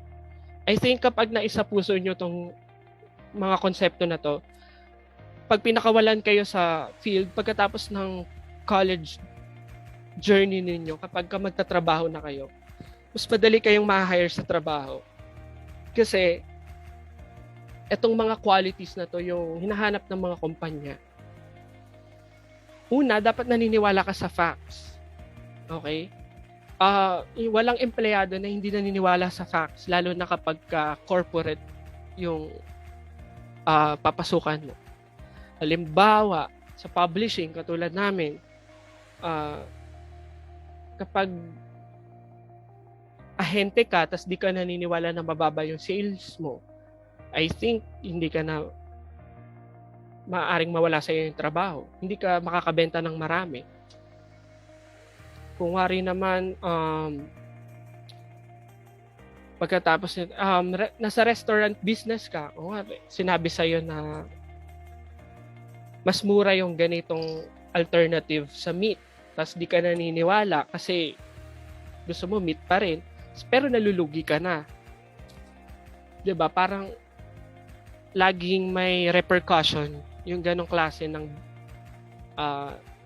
mindset na hindi ka maniniwala sa facts kasi may pinaniniwalaan ka. And that's dangerous. Hindi lang dahil may social media tayo ngayon, dahil may election, ganyan. Sa araw-araw na pamumuhay pa rin. Na parang, eto na nasa harap mo na yung reality, hindi ka pa rin naniniwala. Well, diba? Ikaw din yung magdudusa in the end.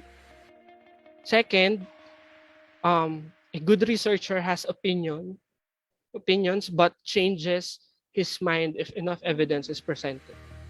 Ito yung sakit ng karamihan sa atin ngayon na because nga meron tayong mga pinaniniwalaan, okay, na kahit isampal-sampal na sa iyo yung libro, kahit na paulanan ka na ng links ng credible sources, paniniwalaan mo yung isang Facebook page na nabasa mo hanggang sa huling hininga.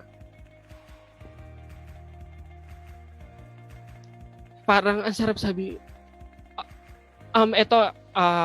opinion ko lang naman to, na parang kapag kakatulad ninyo na nakapag-aral yung isang tao, tapos ang hirap na bigyan ng facts, parang bakit?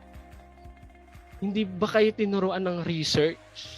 Hindi ba kayo tinuruan ng facts and opinion nung nasa school? Kasi maintindihan mo yung iba na talagang wala education. Talaga sila yung target ng ganito. But very unfortunate na maski tayong nasa academe, na maski tayong nagsunog ng kilay for 4 years, kumakagat sa mga ganitong klaseng information. Bakit? Ano ba? Gusto ba natin yung pride lang natin yung nasusunod? I don't get it. Parang, di ba? Katotohanan naman yung binibigay sa'yo. Okay lang na ma-offend ka kung fake din yung binibigay sa'yo. Pero kung totoo na, parang ito na yung minsan nga living proof pa yung ihaharap sa'yo. Pero wala pa rin. Bakit? Di ba? Nag-research naman, naturuan naman kayo ng research. Di ba? So, yung ganitong klase hindi lang to sa politika, kasi baka isipin nyo, brainwash ko kayo sa isang konsepto na sa ibang bagay din. Halimbawa, sa relasyon, di ba? Sinabi na sa'yo nung kaibigan ng boyfriend mo na niloloko ka, pero hindi ka naniwala. Diba? Ikakasal na kayo, hindi ka naniwala. Nagpakasal pa rin kayo. Tapos, tsaka ka na lang maniniwala kapag ikaw na mismo yung nakadiscover. Diba? Yung ganyang klase ng mindset, ipinapahamak tayo. Okay? Itabi na natin yung politika sa ibang bagay na lang. Hindi naman, kapag binigyan ka na ng facts, hindi ibig sabihin gusto ka ipahamak, na gusto kang sabihan na mali ka. Maaring ganun yung dating sa'yo na lagi lang sinasabi, mali ka. Pero, isipin natin yung mas magandang epekto nun sa atin, na na-warn tayo na mali pala yung pinaniniwalaan ko. Di ba? Parang mas maganda yon. Ganun din naman yung mga magulang natin nung bata tayo, di ba? Sabi, huwag ka akit dyan, mahuhulog ka. Siyempre, gagawin mo, akit ka pa rin. Hindi ka naniwala, nahulog ka. Okay lang yun kasi bata pa naman yun. Pero pag tumanda na tayo, tapos ganun pa rin yung klase ng thinking. Medyo dangerous yun. Ako na nagsasabi, dangerous yun. Itabi na lang natin yung politics. Sa ibang aspect na lang tayo ng buhay. Na kapag binibigyan ka ng opinion, ng facts, pero push ka pa rin sa opinion mo, expect mo na mas malaki yung chance na magfe-fail ka. Okay?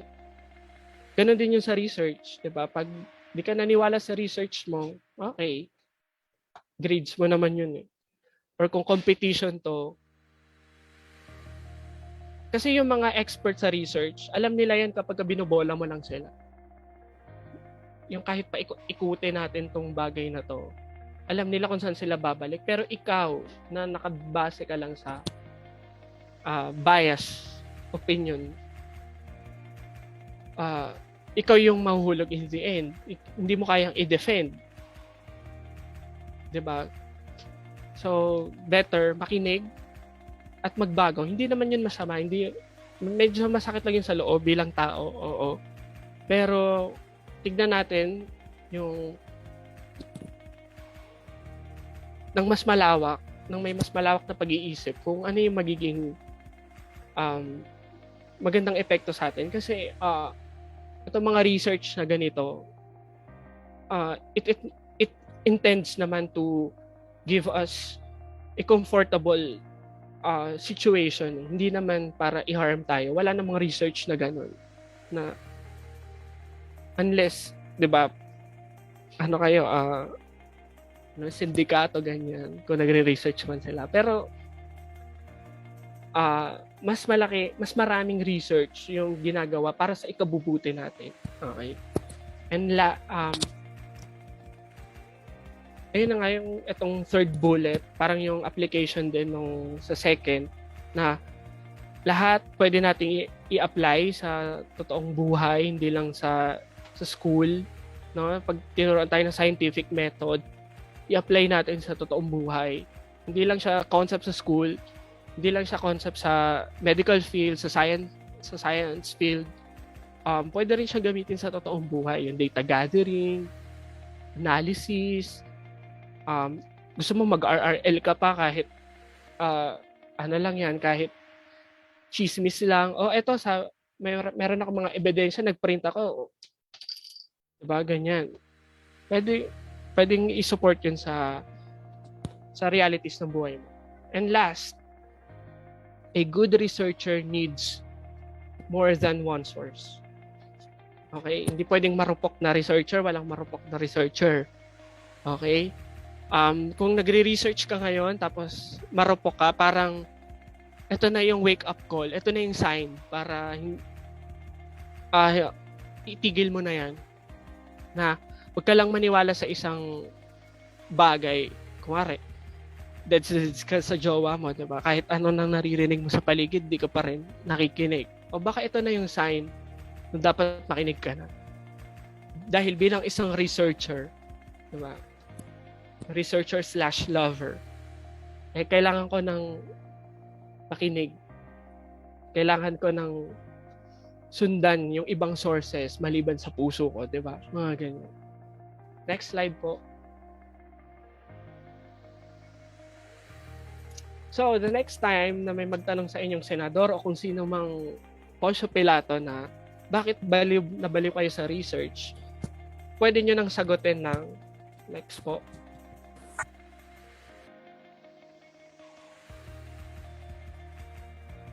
Next slide po. Yan. Pwede mo siyang sagutin na because we do not want this world to fail. Okay. Imagine life without research. Imagine life without facts. Mabubuhay na lang tayo na siguro wala tayong electric fan ngayon, wala tayong aircon, wala tayong bahay, wala tayong, 'di ba? Kung wala yung concept ng research and facts. Na pag nilagay mo pala yung isang klase ng dahon sa ulo mo, hindi ka mababasa ng ulan. Facts 'yun. 'Di ba? Kung hindi natin tinanggap na reality pala 'yun, fake news naman 'yun ng mga homo eme, 'di ba? Hindi naman yung totoo, nababasa pa rin naman sila. Kung hindi natin mabubuo yung concept ng roof, ng kung paano yung construction ng isang bahay. Okay? Maaring sobrang questionable ng facts, fact-finding and research sa panahon ngayon. But, dahil yan syempre sa politics, but, kung meron na kayong ganun klaseng paniniwala sa sarili ninyo na bakit ba puro kayo fact check, bakit puro kayo research, ganyan. Isipin mo na lang yung mga bagay na ginagamit mo ngayon na produkto ng research. At yun yung sagot sa tanong mo. Kung bakit ba kayo puro fact check, bakit puro kayo research.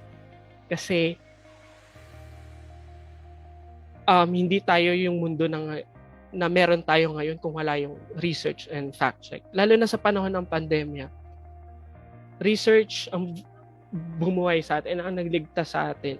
Kung hindi nakakapag-research ang mga scientists na kung ano yung harm ng COVID, kung paano natin maiiwasan, kung paano siya nagtatransmit, kung paano siya nakaka-apekto sa buhay ng tao, sa katawan natin, baka 1/4 na lang ng mundo yung natitira ngayon.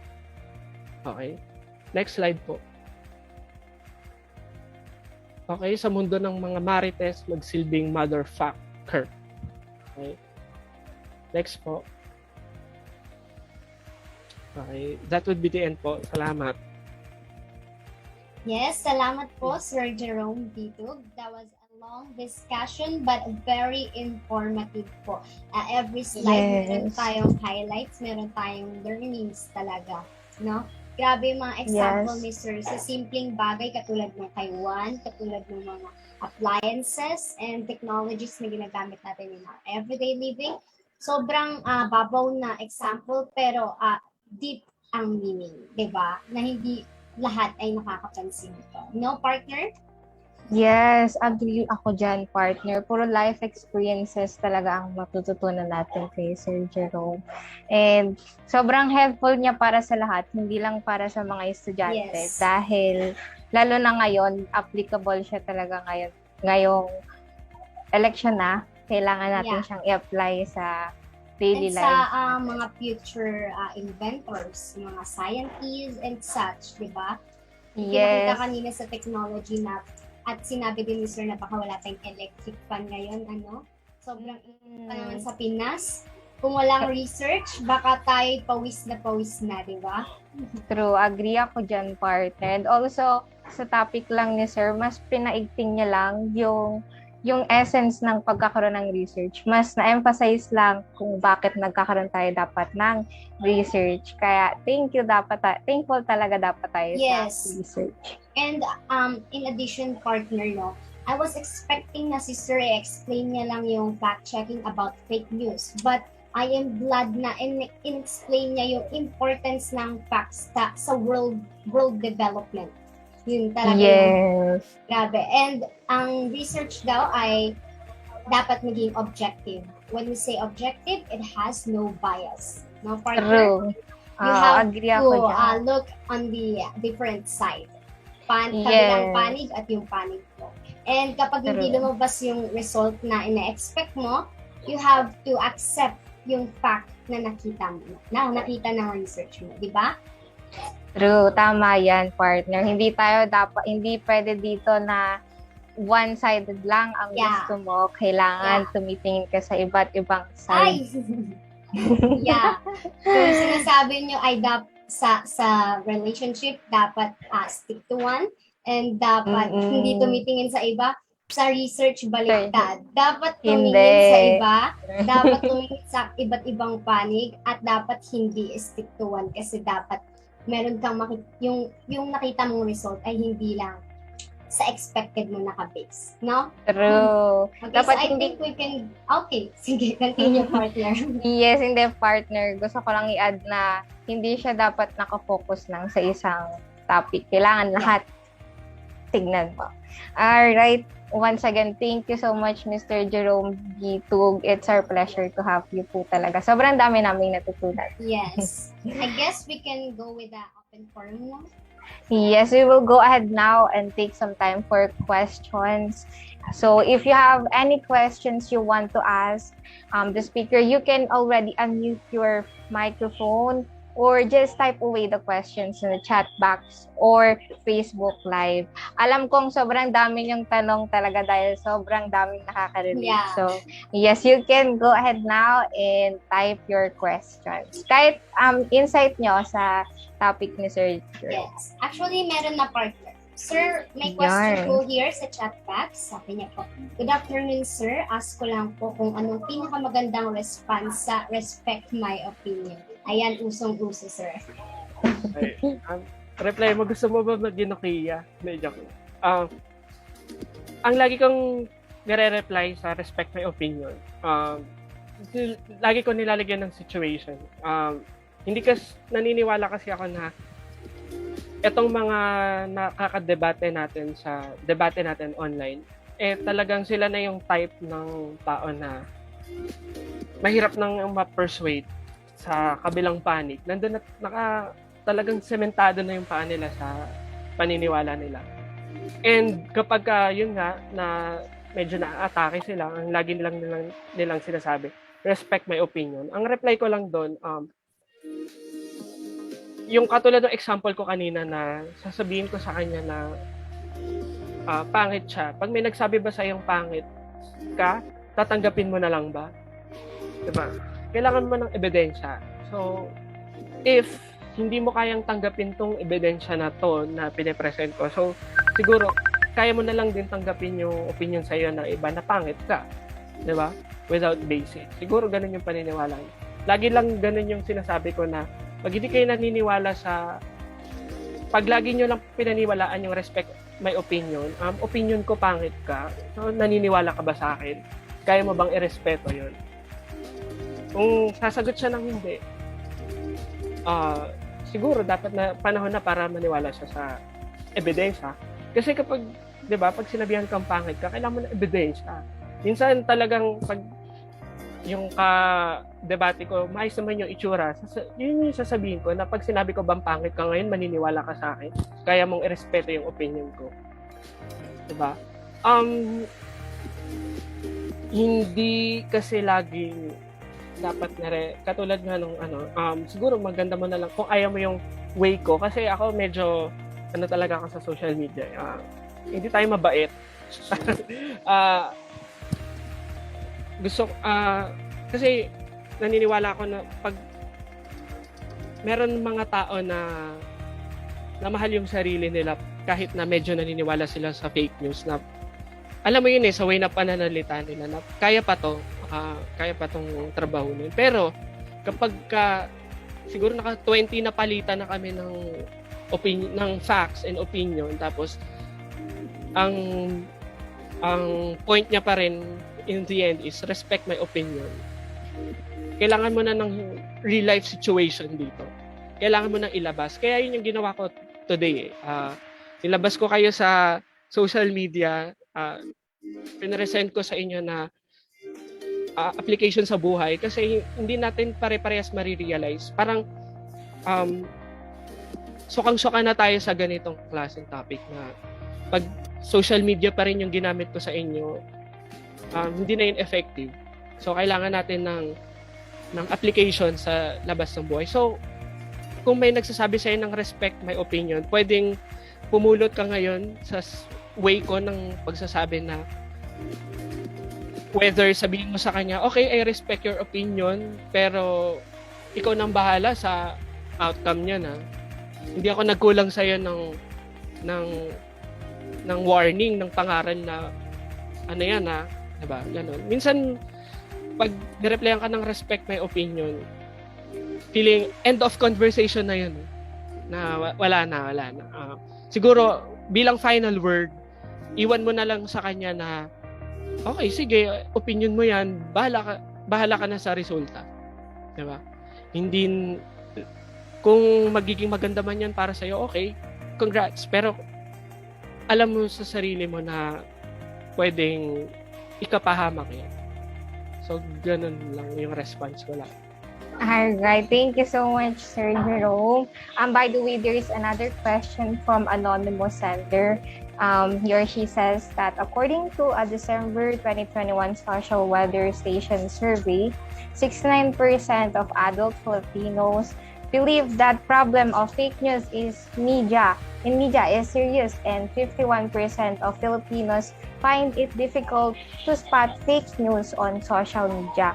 As a journalist and a research in essence, what advice can you give to further cultivate the culture of research engagement among students despite the growing numbers of fake news and false information? All right, I'll be posting the question as well in the chat box po, Sir Jerome, para may Eto, nasend ko na po sa chat box yung question. Okay, siguro unang dapat nating i-accept na reality dito is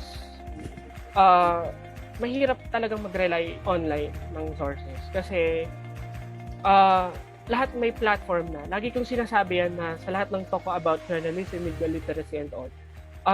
Dati, kung journalist ka, ikaw lang yung may platform na hindi naman lahat nakakapag-publish ng libro, hindi naman nakakapag-publish lahat ng newspaper, iilan-ilan lang din yung may access sa internet, ganyan. Pero ngayon kasi lahat meron. So, ito yung isa nating dapat isa-isip na yung sources online, whether galing sa GMA or everything or any sources, kailangan hindi natin siya paniwalaan agad. Yun yung pinaka-advice ko sa inyo na may time pa nga na hindi ako pumupulot ng balita sa social media kahit galing pa sa GMA, na kahit galing pa sa Manila Bulletin, Enquirer, ABS, Rappler, dumidirekta ako sa website nila. Kasi itong nasa social media, yung lumalabas sa feed ninyo, ano na siya dangerous siya kasi kung ano lang yung malakas sa algorithm, yun lang yung lalabas most of the time. Hindi nyo naman kasi sila friend parang nakalike lang kayo. So, ang daming mga balita na hindi natin nababasa, yung totoong balita na nasa website nila kasi nakarely na lang tayo sa social media. So first, if you want to get rid of, kung nahihirapan kayong mag-filter out ng mga information sa Facebook, Twitter, or kahit sa YouTube, pumunta kayo sa website nila. Doon kayo maghanap ng balita. Kasi walang nakapost doon ng fake, unang-una. Second, maraming associated na links doon. Mauobliga kayong basahin. Third, hindi lang, kasi marami sa atin headline readers. Kaya nabe-blame yung media Minsan kahit yung mga legit na media, kung Rappler, ABS, GMA, Manila Bulletin, kasi meron talagang bilang news writer, may mga stories talaga na sinulat na for clickbait. However, dahil headline readers tayo at yung caption reader, yun lang yung binabasa natin. Hindi effective sa atin yung clickbait na, so hindi mo i-click yung article. Ang system ngayon, ang may iwang information sa'yo, yung nasa headline lang, yung nasa caption lang. Okay? So, kung feeling mo, ganyan ka na, yung nakarely ka na lang sa headline, kayo bilang millennial and Gen Z na nabubuhay sa internet and social media, I suggest na gawin yung habit, yung dumirekta sa websites ng news organizations sa Pilipinas. And also, hindi lang laging Philippine-based websites. Magbasa din kayo sa ibang bansa. Kasi, nako-cover din naman yung Philippines doon. Pero, ang akin, hindi lang kasi Pilipinas yung dapat natin nalalaman. Yung hindi lang tungkol sa Pilipinas yung dapat nating nalalaman. Lalo na may pandemya tayo, no? Tayo mga Pilipino, lalo na ngayon, medyo maluwag na. But, kung babasahin natin yung iba't ibang news websites, lalo na sa Asia, hindi natin sila katulad ng sitwasyon. Okay, so pwedeng mamula tayo na iba yung na maging ganun pa rin tayo in the future, 'di ba? Kung magiging careless tayo. So, ang social media hindi siya ginawa para sa news. Okay, yun na lang yung tandaan ninyo. Although, pwede kayo makakuha ng balita. Pero kung lagi yung primary source Facebook lang at Twitter, dyan kayo mabibiktima ng... Minsan kasi ang hirap na rin i-identify, lalo na yung mga gumagamit ng PubMat na alam mong meme lang sila, satire. Pero katulad yung itsura. Tapos, kahit ako minsan nabibiktima ako ng ganun. Dahil doon, hindi na ako masyadong kumukuha ng news sa Facebook. Or kung may news man sa Facebook, titignan ko sa website. Dedirekta ako sa website. Hindi ako kukuha ng balita sa Facebook para safe. Lalo na nung nag-news writer ako. Kasi yung news writing job ko, parang nire-rewrite ko lang yung mga news online. Kuwari, nag-release yung GMA ng ganito. I-rewrite ko lang din yun. Parang hindi, pagsasama-samahin ko yung source. Kasi may binanggit sa GMA na hindi binanggit sa ABS, may binanggit yung ABS na hindi binanggit ng GMA. So, ganun yung ginagawa ko. Pag pipili ako ng balitang isusulat, kasi ako din yung pumipili, hindi siya galing Facebook. Dedirekta ako sa website kasi mas safe yun. And second, wag yung isipin na news haven yung Facebook para di kayo mabiktima. Third, lagi niyong i-check yung article, wag lang headline, utang na loob. Kasi diyan tayo napapahamak mahirap magbasa, nakakatamad minsan. Pero kung hindi natin binasa yung news, siguro wag na lang natin ikalat sa iba na parang alam natin yung balita. Kasi dito nag-uumpisa yung misinformation. Minsan nasa atin rin. Oo, kasalanan ng GMA na clickbait yung headline nila. Na parang yung news dati na gusto ng isang candidate na bigyan ng incentive yung mga hindi pa bakunado. Headline lang yung binasa ng mga tao. So ang interpretation nila na di na nga nagpabakuna, bibigyan mo pa ng pera. Tapos ang interpretation nila sa incentive pera.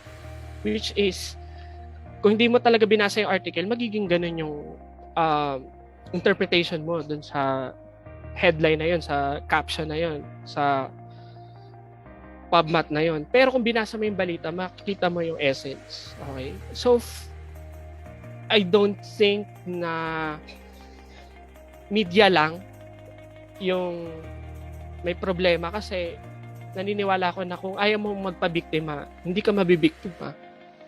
Okay? Or kung nabiktima ka once, hindi mo na gustong ulitin pa yun. Okay? So, wag sa Facebook, may sarili silang website. Okay? So, o kung Facebook man, pupunta ka na lang dun sa mismong page ng GMA News. Kasi ang hirap sa atin, kumakalap na lang tayo ng balita sa feed, kung ano yung lumabas. Okay, so yun yung iwasan natin. Question po. All right, thank you so much once again, Mr. Jerome. By the way, we had a question from Box Nava, from Sir Joseph. I guess it was already been answered with what Mr. Jerome had said, since it's also because on it related. yeah, so yeah, I guess we don't have to it's already answered. Yeah. All right, so Sir yes. Jerome explained about dun sa Facebook, but this one is asking also the TikTok sources Yes. or the sources but not a primary source. So I guess yung sinabi naman ni Sir Jerome ay for general siya, not just for Yes. Facebook, but also sa kung saan-saan pang website na hindi ganun ka-credible. So, ayun. Yes. Na-emphasize din ni Sir Jerome na dapat hindi natin binabasa lang yung headlines, which is dapat i-open natin sila at credible articles talaga ang kailangan Hindi rin natin. pwedeng share ng share kasi parang tayo rin yung nagiging source ng false Fake news. information. Diba? Yes. Agree, partner. Alright. So, is there any questions pa ba?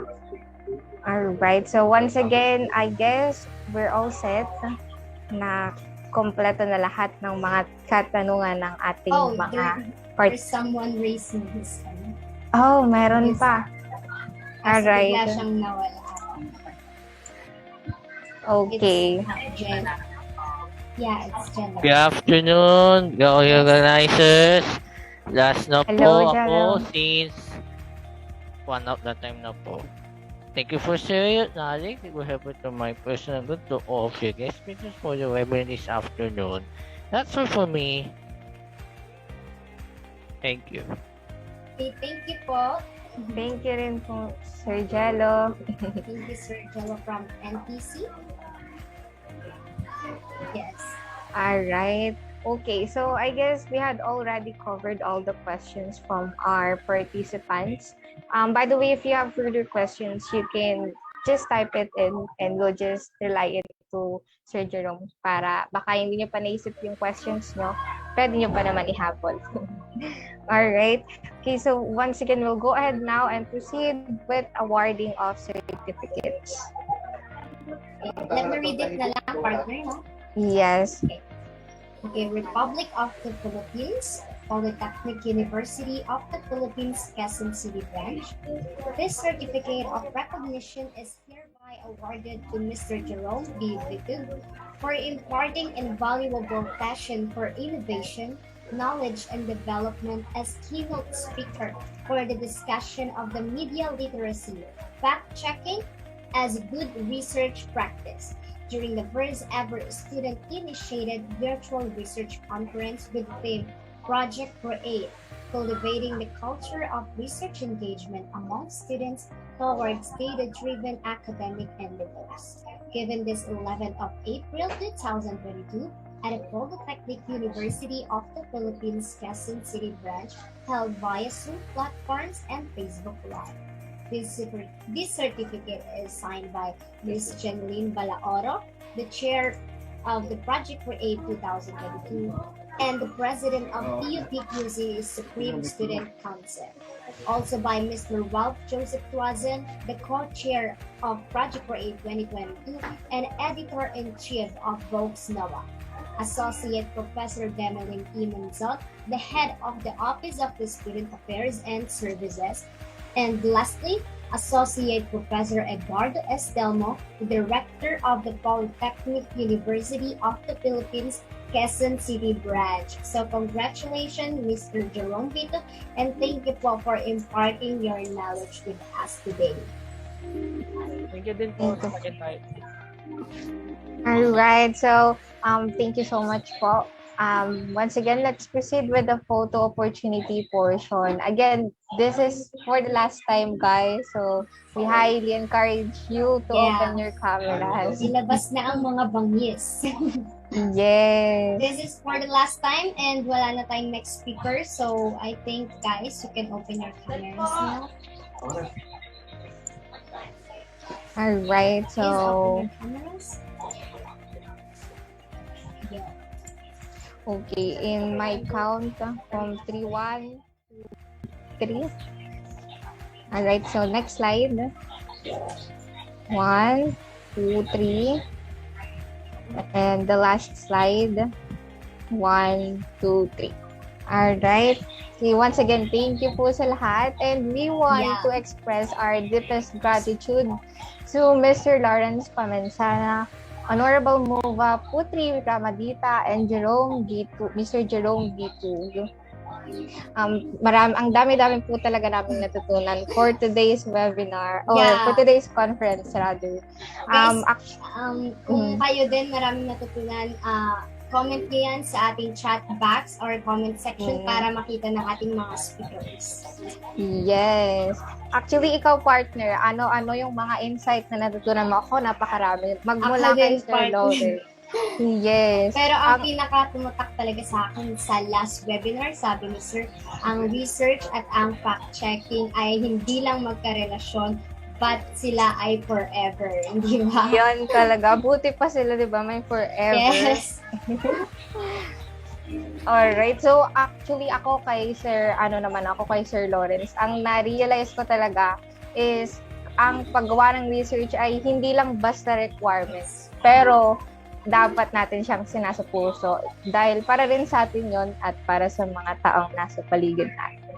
Yeah. Alright. So, I'm quite sure na ang dami rin nilang natutunan. And yes.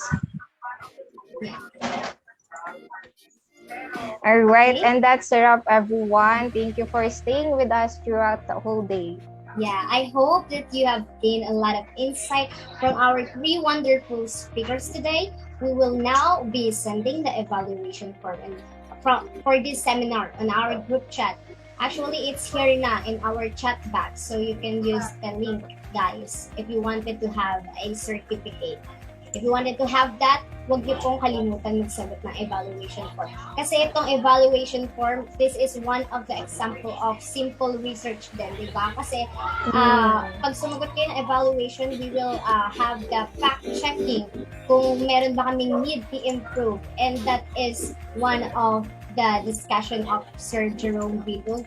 Now, when you do something na nagtatanong ka na para sa ikauunlad, katulad ng mga cellphones na nabanggit kanina, hindi pa.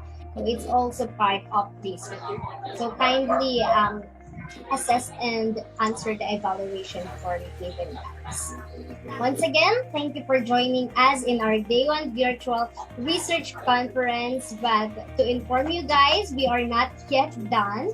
Even our Day 1 is done because, partner, Yes, because we're also inviting you to join us once again tomorrow. The second part of Project Create will be held where different presenters will showcase their research papers and witness them as they really prepare for it. And by the way, partner, I just wanted to shout out our technical team. Sobrang smooth ng presentation natin ngayon dahil sa kanila. Thank you so much. Alright. By the way, for the last time, this is your host, Jane Summerby Pala. And Ricardo Ibanez. It's our pleasure having you here today. See you again tomorrow. Okay, you may now leave our Zoom webinar, guys, after you answer the given evaluation form. Yes, and we're also expecting you tomorrow, guys. Let's see. Kita-kita ulit tayo. I guess, guys, this evaluation form is for everyone na po, even non-PUPQC student. You can answer that. Goodbye, guys, and thank you for staying with us until this